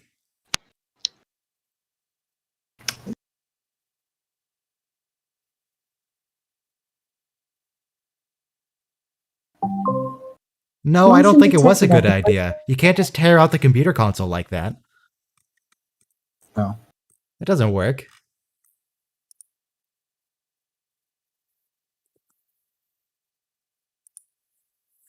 Yeah, Worf, Yeah, all why by isn't yourself. the universal translator working for Muñez's Spanish?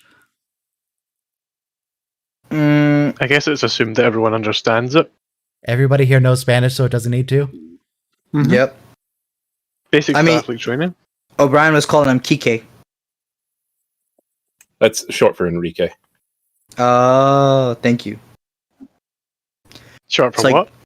Enrique, his name. His first name. Henry. It's like Beto is short for Albert. Klingon. Work for still being a warrior.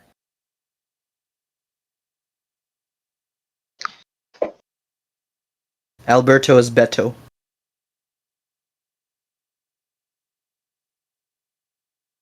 Charles is Chuck. You don't have to be a jerk about it, Worf. You guys know each other from the Enterprise D. Yeah. You're not helping Dax. Dax. Trolling. Oh, I'm laughing. This is why I could not be in Starfleet. I think this is the same hairstyle Dax wears when she's in the Mirror universe, actually. Yeah, I think you're right. Again, it's entirely unclear what the units of measurement are in Star Trek. How much is an isoton? Yeah, rank officers. I'm trying to think of what's the measurement for explosive yield that they use in Voyager. Megaton. Megaton is for nuclear warheads. Megaton's a real unit of measurement, but there's a made-up one that Voyager uses. Isodynes and teradynes? No, that's power, isn't it? Yeah, that's like that's power. That's also made up, though. Yeah, but they have to make stuff up because we might exceed that within a few years just building a reactor or something. Like the fact that if you calculate Data's memory from he tells you how many bits, and it sounds like a lot, but it's actually like a modern hard drive. Well, that's all he needs. Yeah, but his compression is legit, though. No, I think it was compression algorithm. Several quadrillion bits, which is still pretty big. Yeah. It says several, but that's not really, it's a little bit vague. Several could be like 4 or 5, or it could be it's big. It's bigger than I was remembering. It's about 100 petabytes, which is pretty big. Yeah, 100 petabytes. Yeah, that's not your 12 terabyte. I mean, that's drive. okay. But yeah, Google has more than that, definitely. So. Yeah, but Google is not a singular individual. True. Yeah, Google has that much over several data centers. Yeah. So it's been estimated that the human brain can hold 2.5 million gigabytes, roughly, if you translate. I mean, you can't really translate it directly like that. That's not how memory works. Yeah, you can't. It's not a hard drive, so The only analog, so to say, that we have for that is how much data it would take up to store something digitally, and have the computer remember it in the same way that a human might. In any case, the human brain can hypothetically hold less than Data can. No, there's no limit to there's no known limit to human memory, by the way. So we don't have a hard drive up there. I just want to put that out there. Well, totally a limit. There's going to be some physical limit because the brain is a physical entity that exists in finite space. It's just hard to measure. I'm just saying it's not known. What is that limit? Yeah, it's because like the philosopher Plato, he talked about he bemoaned people writing things down because before we wrote stuff down, we would have prodigious memories. And even back in the day before cell phones, like we used to memorize all our friends and parents and family's phone numbers. I mean, you don't. Okay. Now we've all put it on. You just write down all your family members and friends and then forget about them. Yeah, right. I don't know any phone numbers, not like who they are. Yeah, but that also doesn't mean that we just lose that memory capacity. It just means that we memorize. It just means that we memorize for something else. Other useless shit. Yeah. How to make bread. You don't need to know you don't need to know the phone numbers anymore. So why bother? Or like Kim Kardashian. Okay. Well, actually, I don't know. When writing became popular, it was like thought of as a bad thing because people wouldn't continue oral tradition. I disagree. Right. No, I agree because we used to memorize epic poems, and I don't think any of us have that ability. To be or not to be, we all have that ability. We just haven't outrage his fortune, take arms against a sea of troubles, and by posing in them, to die to sleep pretends to dream. Right click and mute. Thank you. Okay, so Ryan just proved me wrong because he knows Siddig Alfado's name and he knows lots of Shakespeare. So let me put myself on this. That's the perfect example, though. Instead of like memorizing a whole like Shakespearean sonnet or whatever, we remember the entire dialogue of Star Trek episodes or 1000. I mean, we're all forgetting about stage theater as well. Like that's still a thing. Dying. I knew it was. It's got its own niche that it fits into now. Changed me up, but I thought yes, Zathos. Word in there is very important because that first message sounded like the first extra crewmate who died that was fat. It's like, no, weight is in the death had weight, not the person was weighty. He was very dense.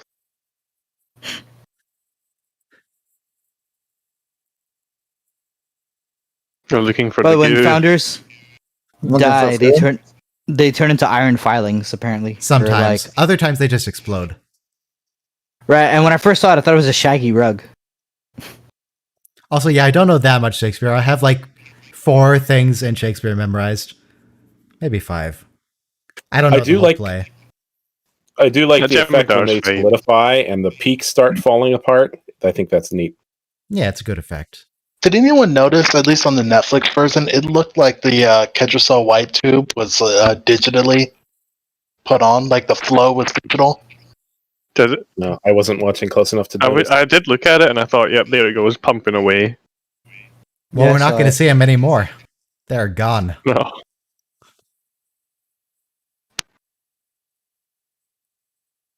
She's like all sorry here. She got a founder killed. Yeah, she. She's going into the meat grinder. I lied, but then made a genuine offer. Why didn't you take it? Yeah. And I surrounded you with bad guys. And bombed you for 2 days or something. Right. To give you psychological fear. One founder for 1 Nunez. Well, at least they got the ship. Yeah. And we got a prisoner. Doesn't she beam away? And they got this. Nah. I don't think she does. I think she does. I think she does, actually. We'll see.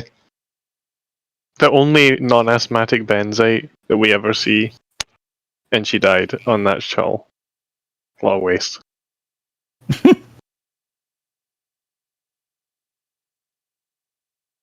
Oh, okay. Yeah, she's gonna leave. She's gonna take the remains back to, well, I don't know what their homeworld is called. The Founder's homeworld.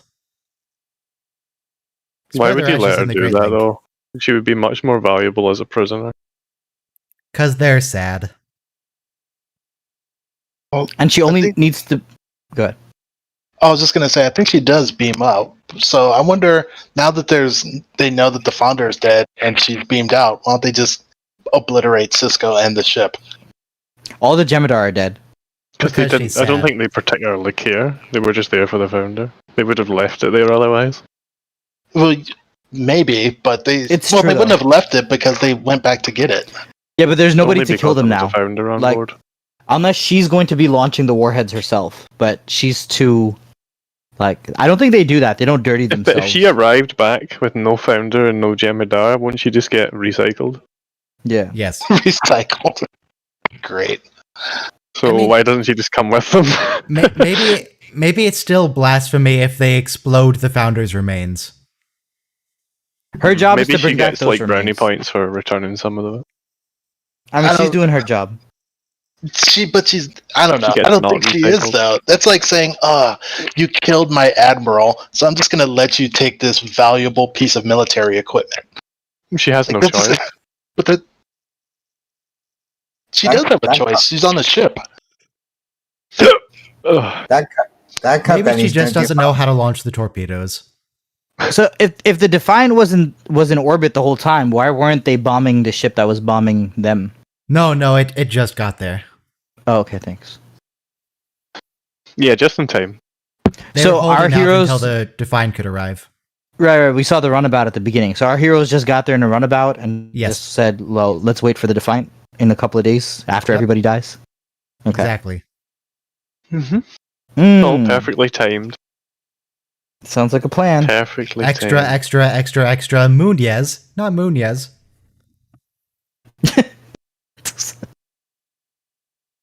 No, but actually, Dax gives a really good pep talk here because Cisco's pretty upset. And she's like, well, he was a Starfleet officer. He wore that uniform. And he died with honor.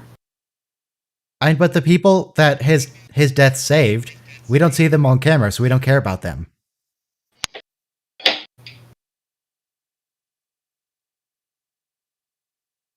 This is like his first taste of that, isn't it? As the Dominion War proceeds. Yeah. There's a really good scene when the Dominion War starts, and like, I think Dax is looking through the names, and like someone's like, I'm gonna write a letter to like everybody who died, like to their families. But Cisco comes to hate Fridays. Right. Not For to some laugh. reason, they can't post the data till Friday. And you gotta keep a schedule. I mean, Gotta stay regular. and you know, But you know, everybody's if you wanted to enjoy the weekend, why would they bother doing it on Friday? Do it on Monday when everyone hates Mondays anyway. and everybody knows someone who dies, like a friend or a family or a former colleague. I'm gonna need you to come in early on Monday. Also, your grandmother died. And 10,000 other people in this And battle. 10,000 others. Enjoy. How come we never got to see Trumpet in Quarks? You know, I would like to see that. Because they didn't know, they didn't remember him until he died. Yep. They had to make the audience slightly invested in this random guy that died. Hang on, now Dax said Munez. Where Cisco said Munez, so I have no idea how to pronounce this man's name. If only he was around to tell us. God damn it. Yeah. Why couldn't we get a scene where he walks into Ops for the first time and says, "Hi, my name is"? Yeah. At least set him up, and not just generate a random character. I mean, it was pronounced Mumias. It is. Yeah, it would be good if one of the bridge crew mispronounced it, to set that up. That coffee cup right there looks like the normal portable coffee cups that we drink out of. That's what I see right there on the table. Oh, I see storage containers. Oh, what's Worf doing in here? Oh, Worf, what are you doing?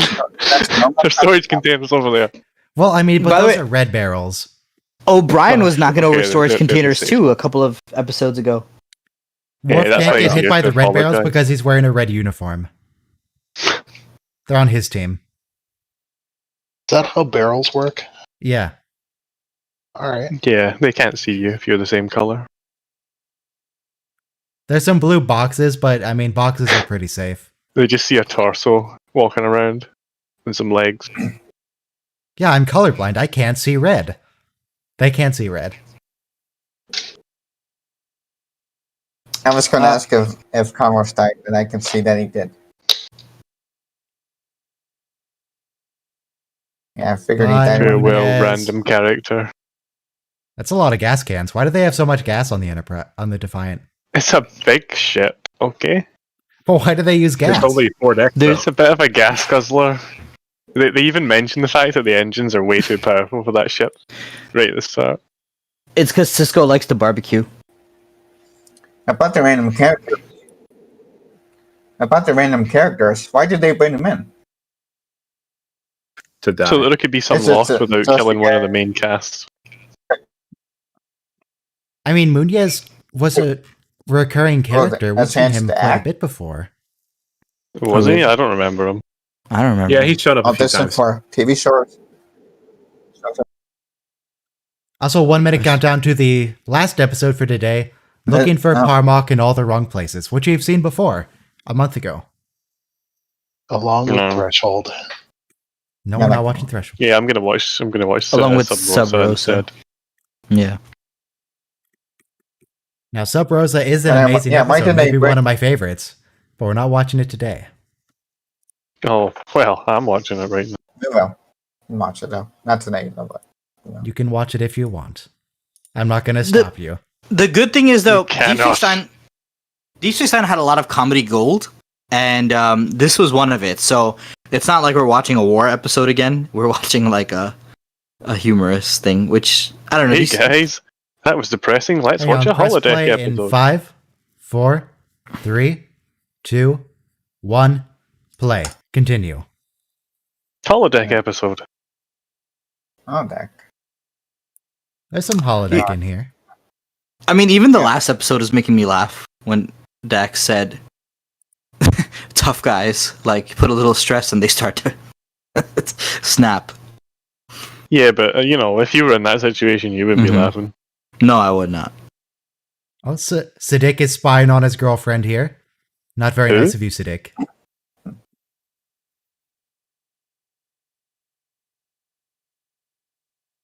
course he can hear what they're saying. Look at his ears. Look at the size of those lobes. I wouldn't That's mind, racist. I wouldn't mind being around that. I agree with Pork, but He's got the lobes for business. He's got the lobes for interloping. I mean, look at Siddiq standing next to him. Siddiq barely has any lobes. And he has, like, as far as humans go, substantial lobes. Look, a matte painting that she just walked in front Hello, of. Julian. He has a girlfriend. Why does Keiko O'Brien hate Quark? Everybody hates Most Quark. people hate him. Yeah. Why are the background stones? Don't worry about it. Why is the hallway that Keiko walked from just a matte painting and not a real hallway? Because they can't build a full-scale replica of the station? And Cardassians love gray. That's like part of their decor. Yeah. Anything gray is good enough. You see, they have to make their stations out of stone so that if you ever run out of rocks to fall from the ceiling, you can just make more. Star Trek never runs out of rocks. They Well, build now they don't run replicators. out of rocks because they have walls made out of rocks. They put But replicators in the walls to specifically replicate rocks so that they explode out whenever the ship gets hit. Hey, there's nothing wrong with prune juice, Dax. This is a good conversation about classical music because there are some piano players who just play it by the textbook, and there are some who like improvise, and it's so brilliant. And I really prefer the second kind. But yeah, I was the other day I was watching something on YouTube. It was the things I didn't know about the next generation, and I know that one part. We're seeing right now. Where they're sitting down in the promenade. Yeah, the Replimat. Yeah, the Replimat. Mm-hmm. In the episode, with Captain Jellicoe, Yeah, chain of command. Yeah, chain of command. And Captain Picard and Worf are on assignment, and then Crusher too. Yeah, Crusher too. And they go to sit down. To talk to some people. Where they were sitting down, that set that they were using was actually this set that we're seeing right now. You can see the disappointment in Dax's eyes when Worf is like worshipping this woman. She's like, "But me." Well, look at me. I'm so pretty. They go to Deep Space Nine when they're on their way, because remember they're looking for a metagenic weapon. Picard, Worf, and they're on a shuttlecraft at the beginning. Well, I could tell you that. So, did anyone ever figure out whether the spots go all the way? Yes, they absolutely do. They're already building sets for DS9, even though it hasn't existed yet. Right. See, there was like a timetable. There was like a timetable where they had to have that set completed. Because they talked about having to push that back a while, but that's interesting. They actually had that set built up, so even though it was supposed to be done later, it was already went ahead and got done. Grilka raises a lot of questions that we were talking about earlier about why is Worf still House of Moog and it's not House of Worf? When Grilka, she became leader of the house and it's now the House of Grilka. It was the House of Quark, then it was the House of Grilka. So why is it still the House of Moog? Maybe the naming convention is different for non-male Klingons? And not Klingons, I guess? As someone said, it makes no sense. Tyrell is still of the House of Duras. Triangle ship, but we're not going to count it. But doesn't mean we can't spam the chat. Yeah. I feel like maybe this Klingon stuff is slightly inconsistent. They just didn't bother addressing it. Are you telling me that Star Trek does not have a perfectly consistent canon? That might be. Don't be ridiculous. I think that would thought be through quite every single consistent, detail. Something racist.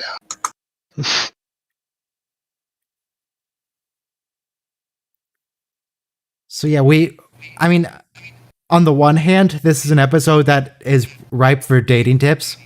However, we've already done all the dating tips for this episode. I've used some of those dating tips myself, especially the one about slamming the meat down on the table. Okay. The leg of boar or whatever it is. By the way, thanks Ronan for spamming the chat, but wasn't Ronan the name of the ghost from Sub Rosa? It was, yeah. Okay. An A though. I'm scared. Ghosts. They don't leave you alone. Ghost Shakar. Yeah. Oh, we've got a rainstorm starting outside. Nice.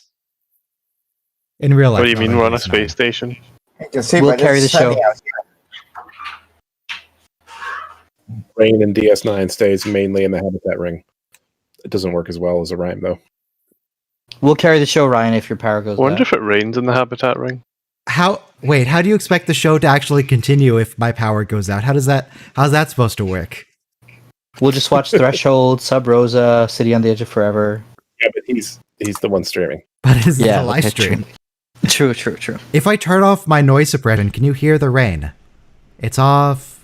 Come on, hurry up. It's off now. Go outside and we'll hear it. Take your microphone outside into the No, rain. there's no rain going through Discord. No, we don't hear it. No.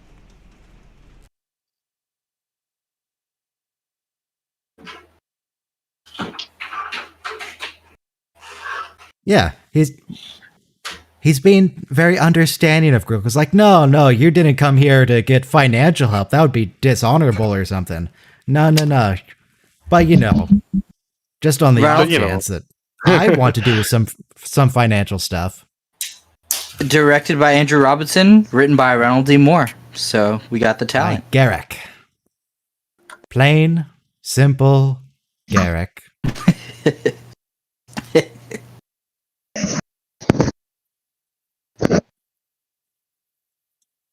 This is It's a like- full video that I was watching.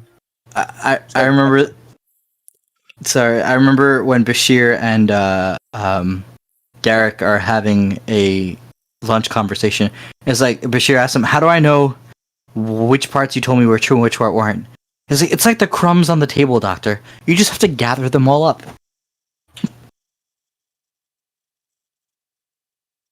By the way, the Klingon in this episode, since we were talking about other Vorta earlier, the Klingon in this episode who is the guard and gets mad because Quark is going after Grilka.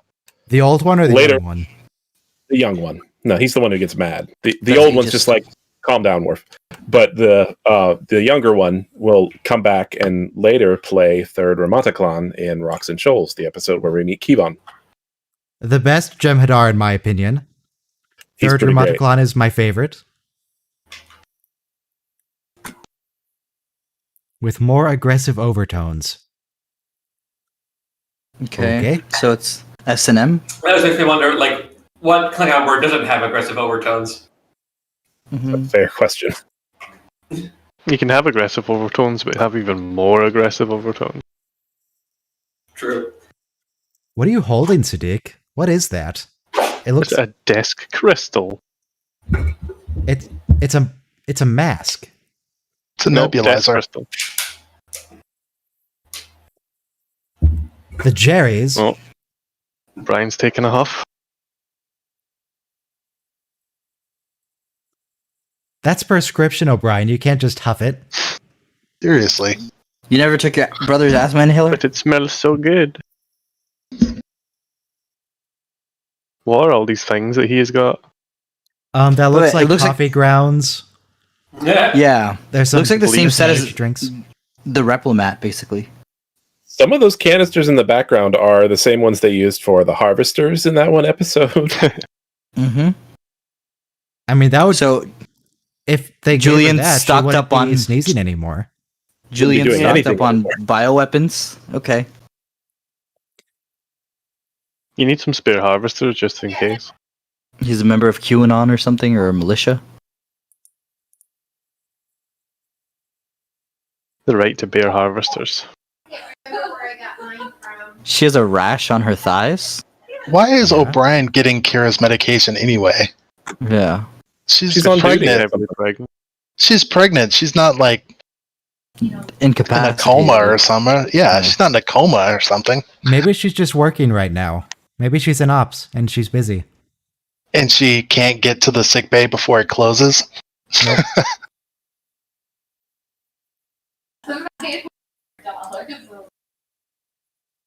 A close, mature relationship where you get dangerously close to cheating on your wife. It's called a triad, okay?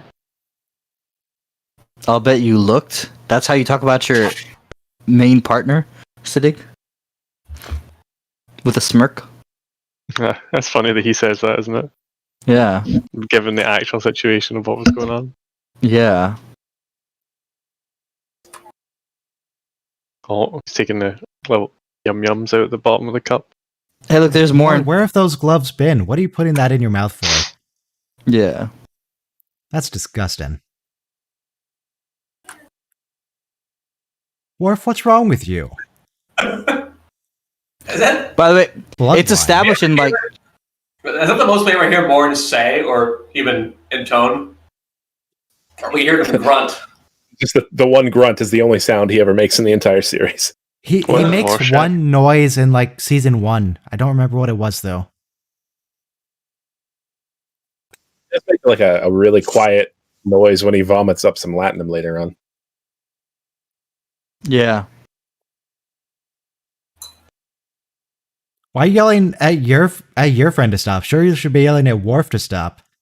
Worf's the one who needs to chill. But they're not even like the old guy, because he's like, I know what you're doing. You're doing the mating ritual. You're just horny teenagers. This man's Cut it the out. horny police. I Get the believe horny bat. in Star Trek we say they need to go take a high-frequency sonic shower. Wait, wasn't Worf's house restored in Redemption, which we watched yesterday? Yeah. Why is he dishonored again? worry about What was it. it we were saying about consistencies? Yeah, Star Trek is perfectly consistent. I don't know why you would think that there's any People consistency just haven't there. read their. I mean, but I just what watched do it you call yesterday, yet? so my brain is telling me something's wrong. They just haven't read their data pad updates. Yeah, you must be Oh, misremembering. House of Moog reinstated. Okay, got it. That's probably did spam email. Did they Ben. did they cross their arms and turn their back on him again? Because I missed that. Though I think it's only a little dishonored now because Worf didn't go to join the Klingons when they declared war on the Federation okay, for like okay. half a war. Okay. But they proved that a lot of that was a Dominion plot. But okay. Yeah, but they don't care. Dominion plot or not, the war's still on and he didn't help him. Okay, right. He's a traitor to his own kind.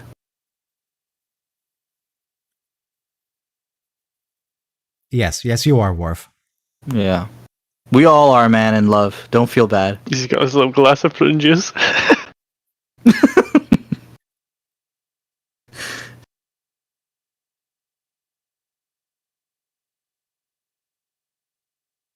Does Worf even like blood wine? Sure. It's not as good as prune juice. So, yeah. I But if keep that's the saying only I'm going to thing go that's- buy prune juice next time I'm at the store, but I never do. Ryan, I it's wouldn't recommend disgusting. it. Believe me. Yeah, just get like a. All it don't- does is induce a I mean, bowel I'm not saying I movement. need to go like buy a gallon of it, but I could get a little prune juice. You should definitely Yeah. buy some, and when you drink it, heat it up in the microwave or on the stove first for maximum effect. That sounds disgusting. Then Yeah, it gets all frothy.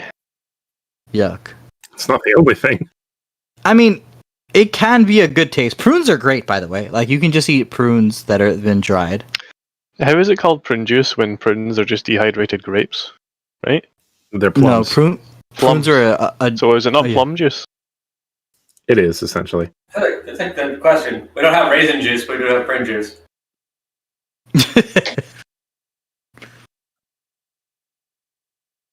Why are hot dogs sold in packs of 10, but the buns sold in packs of 12?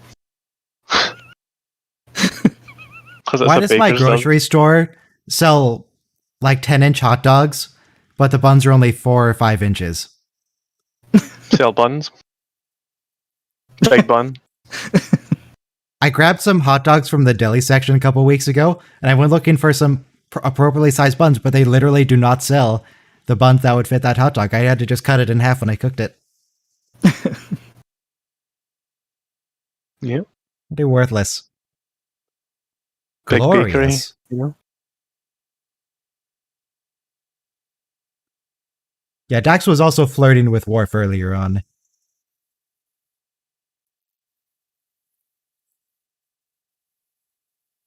That's a good dating tip.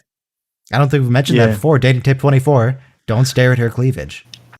Keep your eyes focused on that, though? Your date's eyes. Do not look anywhere else. I mean, even if she is, you're not going to know that she is into that. What if they don't have cleavage? Then there's nothing to. Unless she's a female gamer on Twitch. Disappointedly staring at someone's chest at that point. No, don't stare. In fact, not even just don't stare at her. Just don't stare at her at all. Just don't stare. You can look at her, but don't stare. Staring's weird. Yeah, just glance at her cleavage. Don't stare at it. No, shut up. You're giving bad advice. That's a bad dating tip. The whole episode is a series of bad dating tips, though, so... Don't get other people to write your lines. Prune juice now? No. Plum juice. Very reasonable. Either you quarter or you die. Perfect. Yeah, Worf's ego is destroyed that like a Ferengi is getting Grilka's attention, but not him. This is messing him up pretty hard.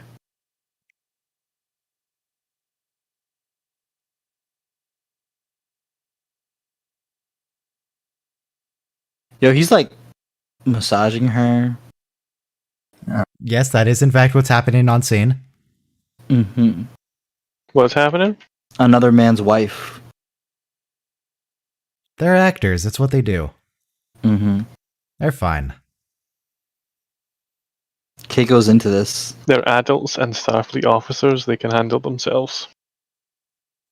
Well, they're not Starfleet officers. I mean, it's for their baby, so keep working. Actually, neither of them are Starfleet officers. Nobody here is an officer. Not Keiko, not Kira, and not O'Brien. Well, I guess Keiko is also O'Brien. Not Miles. And not Molly. O'Brien Molly's 1 not or O'Brien 2. Or Kira's definitely an officer. She's just not a Starfleet officer. Yeah, she's not a Starfleet officer. But when you're pregnant, I'm told that your ankles hurt because it's like your body weight can't really handle like the extra mass. Person. Yeah. Extra person. Oh, that's great. There's an extra person in there, isn't there? No, it's Onions had like 8-pound man found in area woman's vagina. Moving swiftly on. 3 weeks in Ireland. Ireland's a lovely place. Argos, you live in Ireland, right? How's Ireland? Uh-oh. No, I do not live in Ireland. Are you sure you sound Irish? He's not that perky to sound Irish.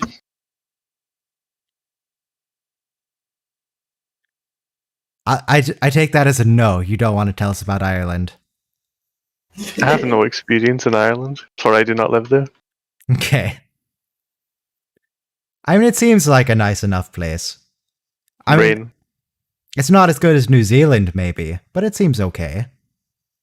So which one of us, is there any one of us that's never sat in the driver's seat of your car and sang along to music like Worf is doing? Come on. Oh my god, they do it all the time. I mean, not Klingon opera. But yeah. Not Klingon opera, but yeah. Well. Especially Klingon opera. But you know, Backstreet Boys, maybe. Why can't Quark just walk onto the Defiant? Good question. Why is he allowed here? There? And on the bridge. He hacked his way in. I mean, if this guy can make the replicators produce mugs that do the thing, I think he's capable of getting into the Defiant. But then Worf would be like knocking him out. He's just too distracted to think about such matters. No, you're right. And the fact that it's a classified military ship, prototype and everything, there's no reason to let a civilian ever on board the Defiant. But Quark is not a mere civilian. He's a pillar of the community. Right. That's true. And he dresses so snazzy. You can't say no to that jacket. He rolled those all of lobes. his speech checks on the way in. So anyone could roll up to the Defiant Bridge at any time. No, you have to be a pillar of the community or Or have a officer, snazzy public jacket. servant. So Garrick could If you have probably both get the on. doors just open when you're not even there, like you're 100 meters away and the doors open. Yep, the What do Klingons you are mean? being just racist again toward Ferengi, as everyone What do you is. mean? What do you mean, you people? True. Those people with the big ears.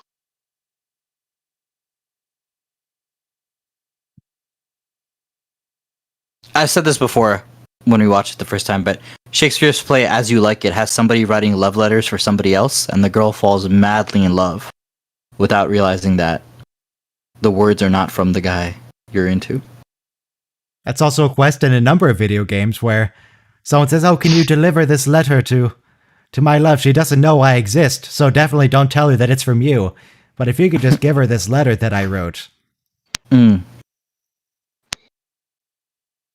Oh, dating tip number 30. Don't start liking a genre of music or martial arts just to impress a girl. Also, it wasn't As You Like It that we were talking about. It was Cyrano de Bergerac. I don't know about that. The whole reason that I know jujitsu is because I was trying to date someone. I like rap I music. would agree with that. I would say dating tip number whatever, engage with your potential partner's interests. Learn what she likes. Try and know enough about it to talk to her about it. I got into rap music to impress a girl in 7th grade. And I still like rap even after I got over that person. Engage with the other person's interest. It's always good.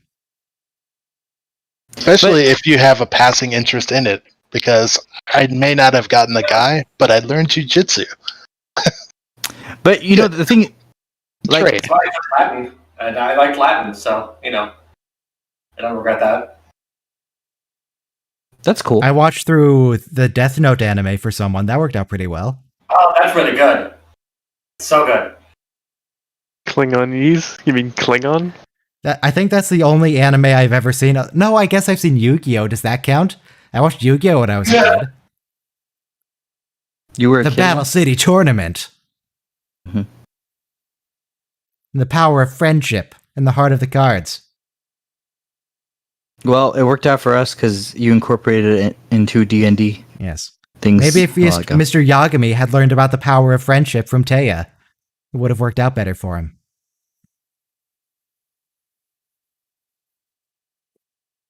No, but like for example, I read once, like, let's imagine, just using the regular guy girl thing.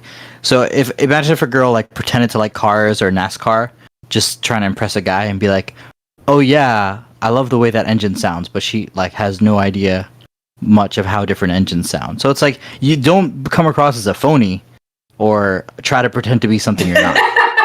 Well, you don't have to like pretend that you like it or say like, "Oh, I love this thing," when you actually hate it. You just learn something about it. That would be great, actually. Yeah. I would be so flattered if someone like followed me or followed one of my interests just to be close to me. It'd be amazing. Mm-hmm. Would it be nice if they done it genuinely, or they just faked it? Is that what you mean? I would not care at all. It would be greater if it was genuine, but if it was fake, it'd be like, okay, you obviously don't care about like the firing order of a Ford Mustang versus a BMW and knowing that they're the same. You don't care, you don't know that. But it's great that you tried. 165324? It's the V8s. The V8s that are the same.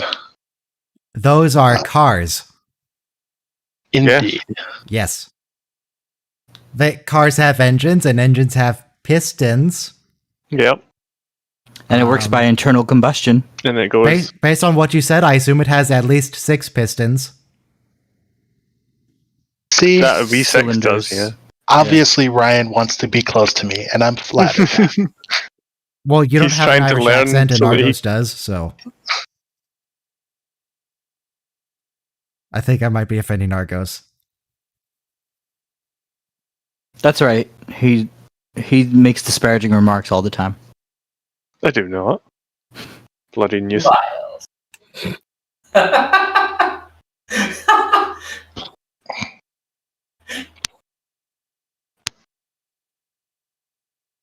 I remember, like, my older cousin was into baseball, and sitting by my home by myself one day with my siblings. This story isn't going to end with you trying to date your cousin, is it? No. But I'm just saying, I thought he was cool, so Not I was this like story.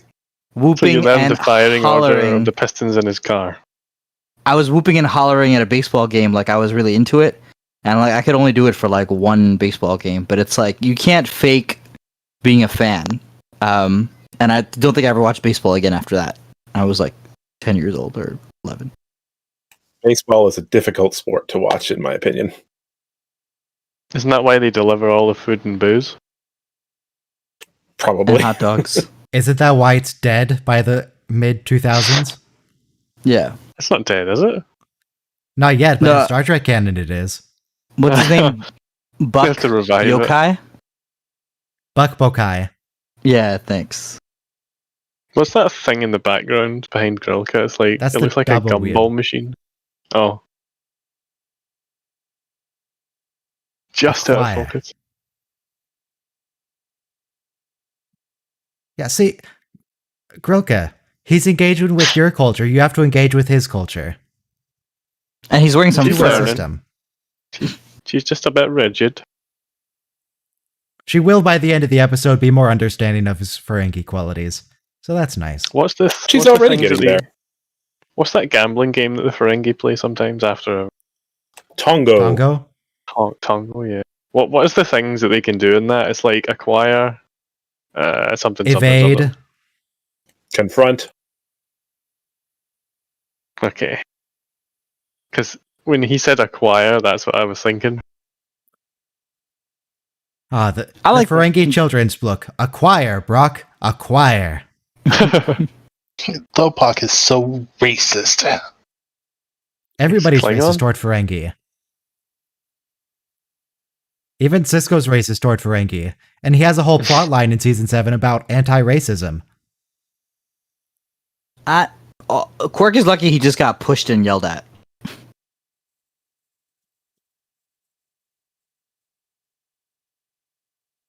Is that a bonsai tree? It is. Yeah, she had it from TNG.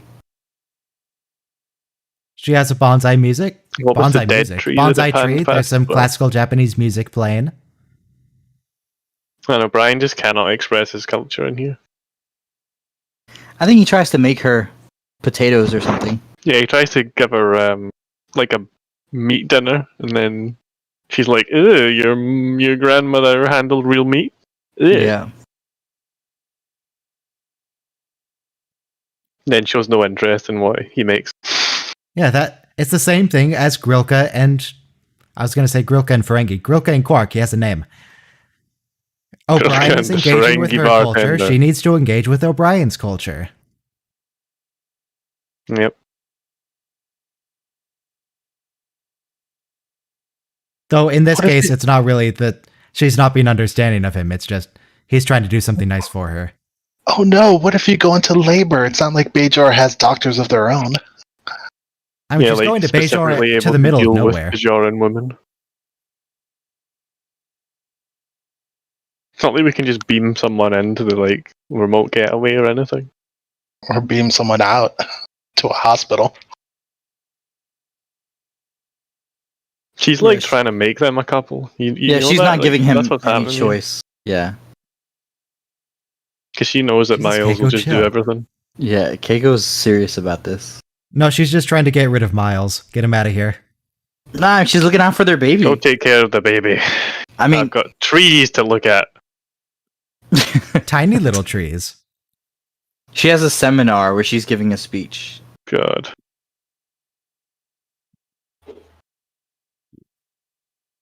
Nice pajamas, Quark. Did you just call those pajamas? The thing on his legs is pajamas. He's It's like wearing corduroy. very fine clothing. Corduroy or something. It's not I mean, they can be very fine pajamas.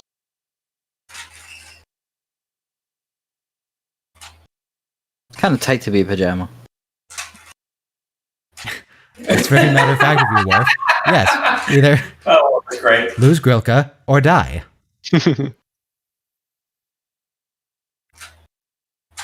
Is that a phaser storage bay right above Quark's head? I think that's a window. I thought it was. It's like a little door. It is like a hatch for sure. Maybe the Jeffries That's where they keep tubes the in Defiant tribbles. are just If you remember, they small. open up the above hatch and tribbles fall all the way out. But there would be no tribbles there if Worf was there. Is this the first time we see Quark in the hat, the Ferengi butt hat thing? Yeah, I think so. It's a wraparound. What would you call that? 'Cause it's not like a headdress, I guess. Of some It's kind. headgear. It's headgear. It's a back hat. It's like the equivalent to when someone puts a hat on and then they swivel it backwards. It's because Ferenginar, in addition to being very rainy, is very windy. So you don't need to protect the top of your head because the rain just goes sideways.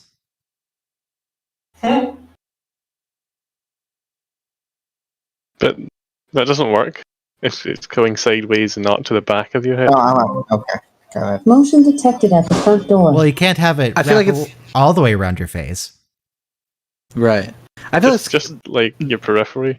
the equivalent of a turban or something. It's just a wraparound. Yeah.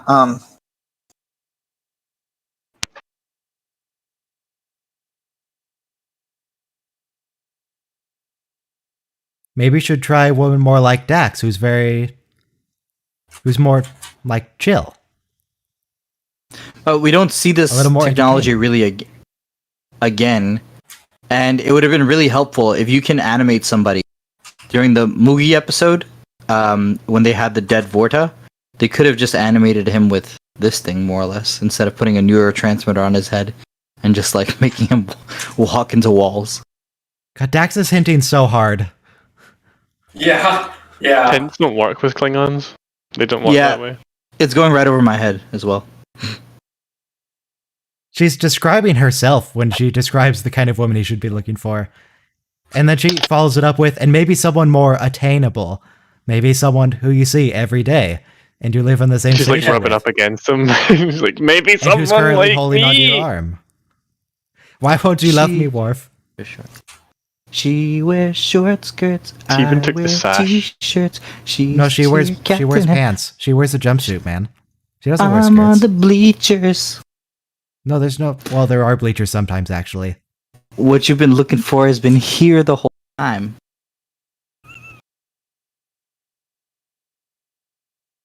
I'll stop. Cause Is that the same guy that takes Karen away? No, I don't think so. I thought he looks familiar like that too. What was the question? You Do know you when like my singing? Karen gets brainwashed into thinking he's just like a nobody? Oh, Kern. I thought you said Karen. No, I'm not talking Karen. about stones. Isn't Worf all about honor and shit? What's honorable about puppeteering a Ferengi in an honorable Klingon fight? He wants to better. Yeah. He's trying to prove himself. Yeah. It's romance by proxy. He wants to be with Grilka, so he's living vicariously through Quark right now. Yeah, I get that, but again, what happens if he beats like Thopak and then Quark and Grilka get together? That means like Thopak lost like dishonorably or whatever, Yes. unfairly. Well, you see, the thing is that Klingon honor only matters when it's convenient. Yeah. It's like Well, how the Prime like, Directive no only one's ever matters gonna- when it's convenient. No one's ever going to talk about it because if you lose to a Ferengi, you might as well just not be Klingon anymore. Worf That's a also fair kind of point. got him into this.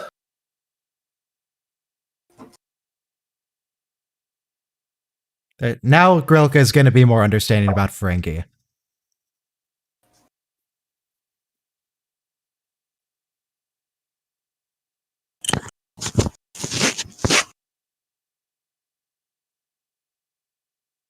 There you go, Grilka. She's cool about it. She learned. Unlike Okay. Keiko.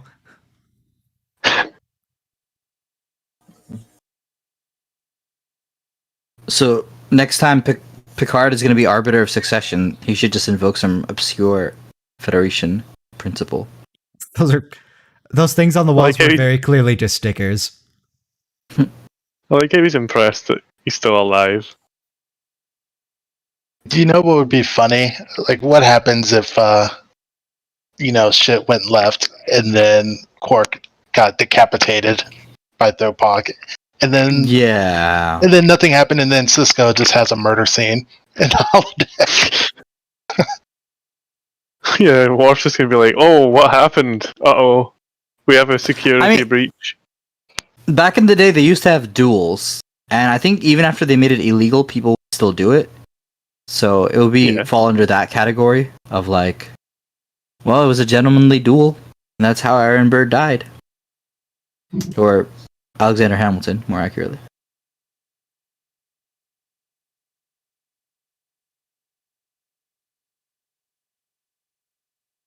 So how often do you guys seek the kelp of discontent in the aquarium of your soul? How did Worf know which way he was facing? Don't worry about it. Yeah. If I had to guess, I'd say that whatever he's wearing isn't just a controlling device, it's also sending him visual information. It's a VR headset, but... Yeah. And but Jadzia calls the piece broken an optronic display, so I guess that's the shooting it into his eyeballs, like that game. Yeah. Yes, exactly. Yeah. Like the game. The game. Mm-hmm. Which I just lost. Damn you. It's not my fault, he said it. I did not. It's been years. I know. I had a good streak going, but you know. You executed the order. Take a knee. Is it satisfied? This feels like he's going to be humiliated. I think She throws a blade first, and then he catches it by the handle. Yep. Safety first, guys. It spins mid-air. Klingons are really good at doing that stuff. Safety first. When you hand someone a blade, give them the handle end. No, if you give them the handle, then they might stab you. But that's not what he did, though.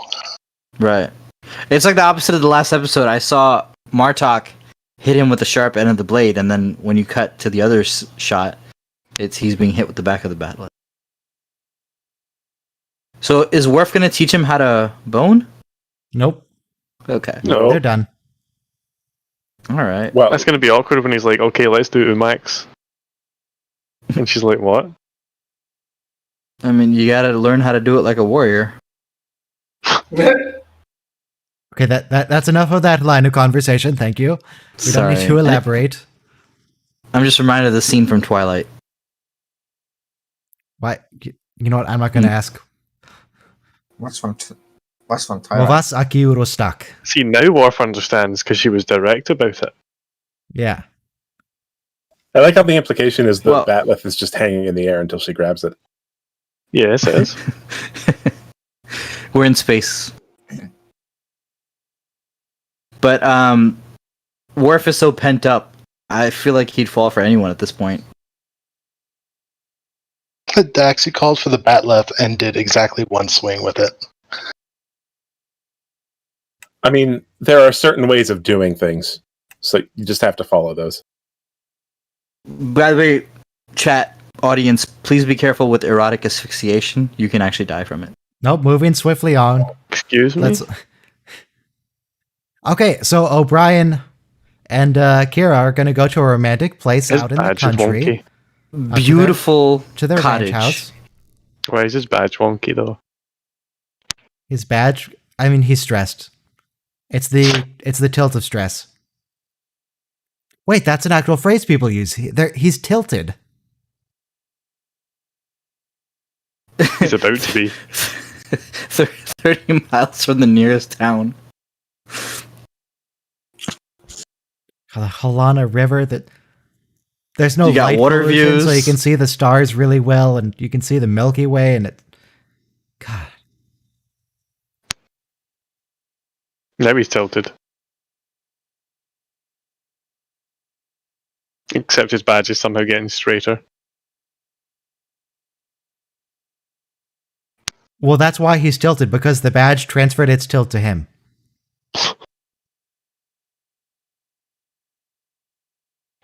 I mean, she could easily just take him to a city or something. Yeah. But now she wants to see Shakar, so They could just go and eat better. barbecue or something, you know? But Let's agree to see other people. They're already seeing other people. Oh, beer. O'Brien's married and Kira has a boyfriend. Let's go And- back to seeing other people. Even Keiko is seeing Sabar. What's his name? Sabar. Shakar. No, Keiko. No. Oh, Keiko. Sorry. In that Sobor? in that one, no, in the one episode where she's on that expedition in the Bajar, and Oh. like Keiko and O'Brien are fighting at Quark's. He's like, "Good, go back to Sabar or whatever his name is." She's not really seeing him, though. That's just him being paranoid. Yeah, but you know, Star Trek. Strain tendon. Oh wait, I love this. Oh, we already saw this, but Bashir's line is really funny. Is I'm gonna stop asking people what they've been doing. We don't need the detail. Just treat the injury and send them like- away. What's wrong with just you? the genuine disgust on his face.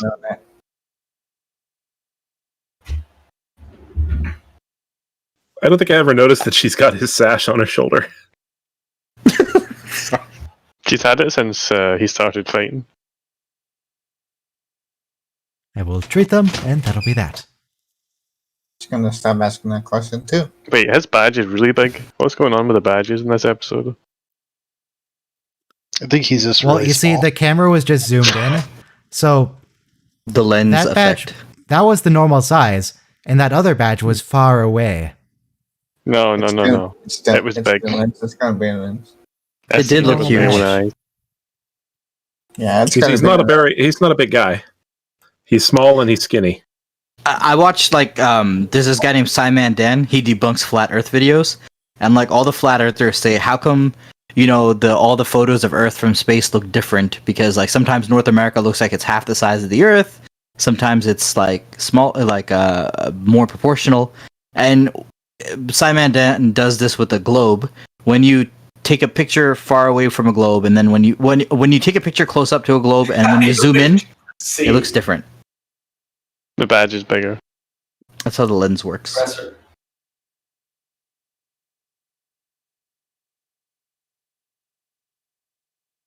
I mean, this is just me. I don't think Terry Farrell was into the relationship with Worf, and I think that's why she left the show. Aside from contracts and stuff. Yeah, that's definitely not the reason she left.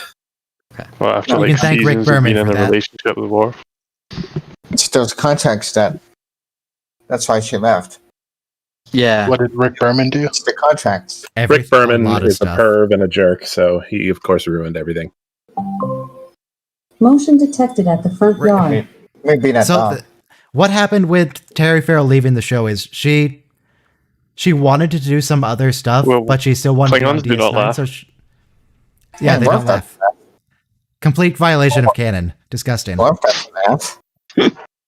So Terry Farrell was doing some other work, but she still wanted to be a regular on DS9, and she had the time.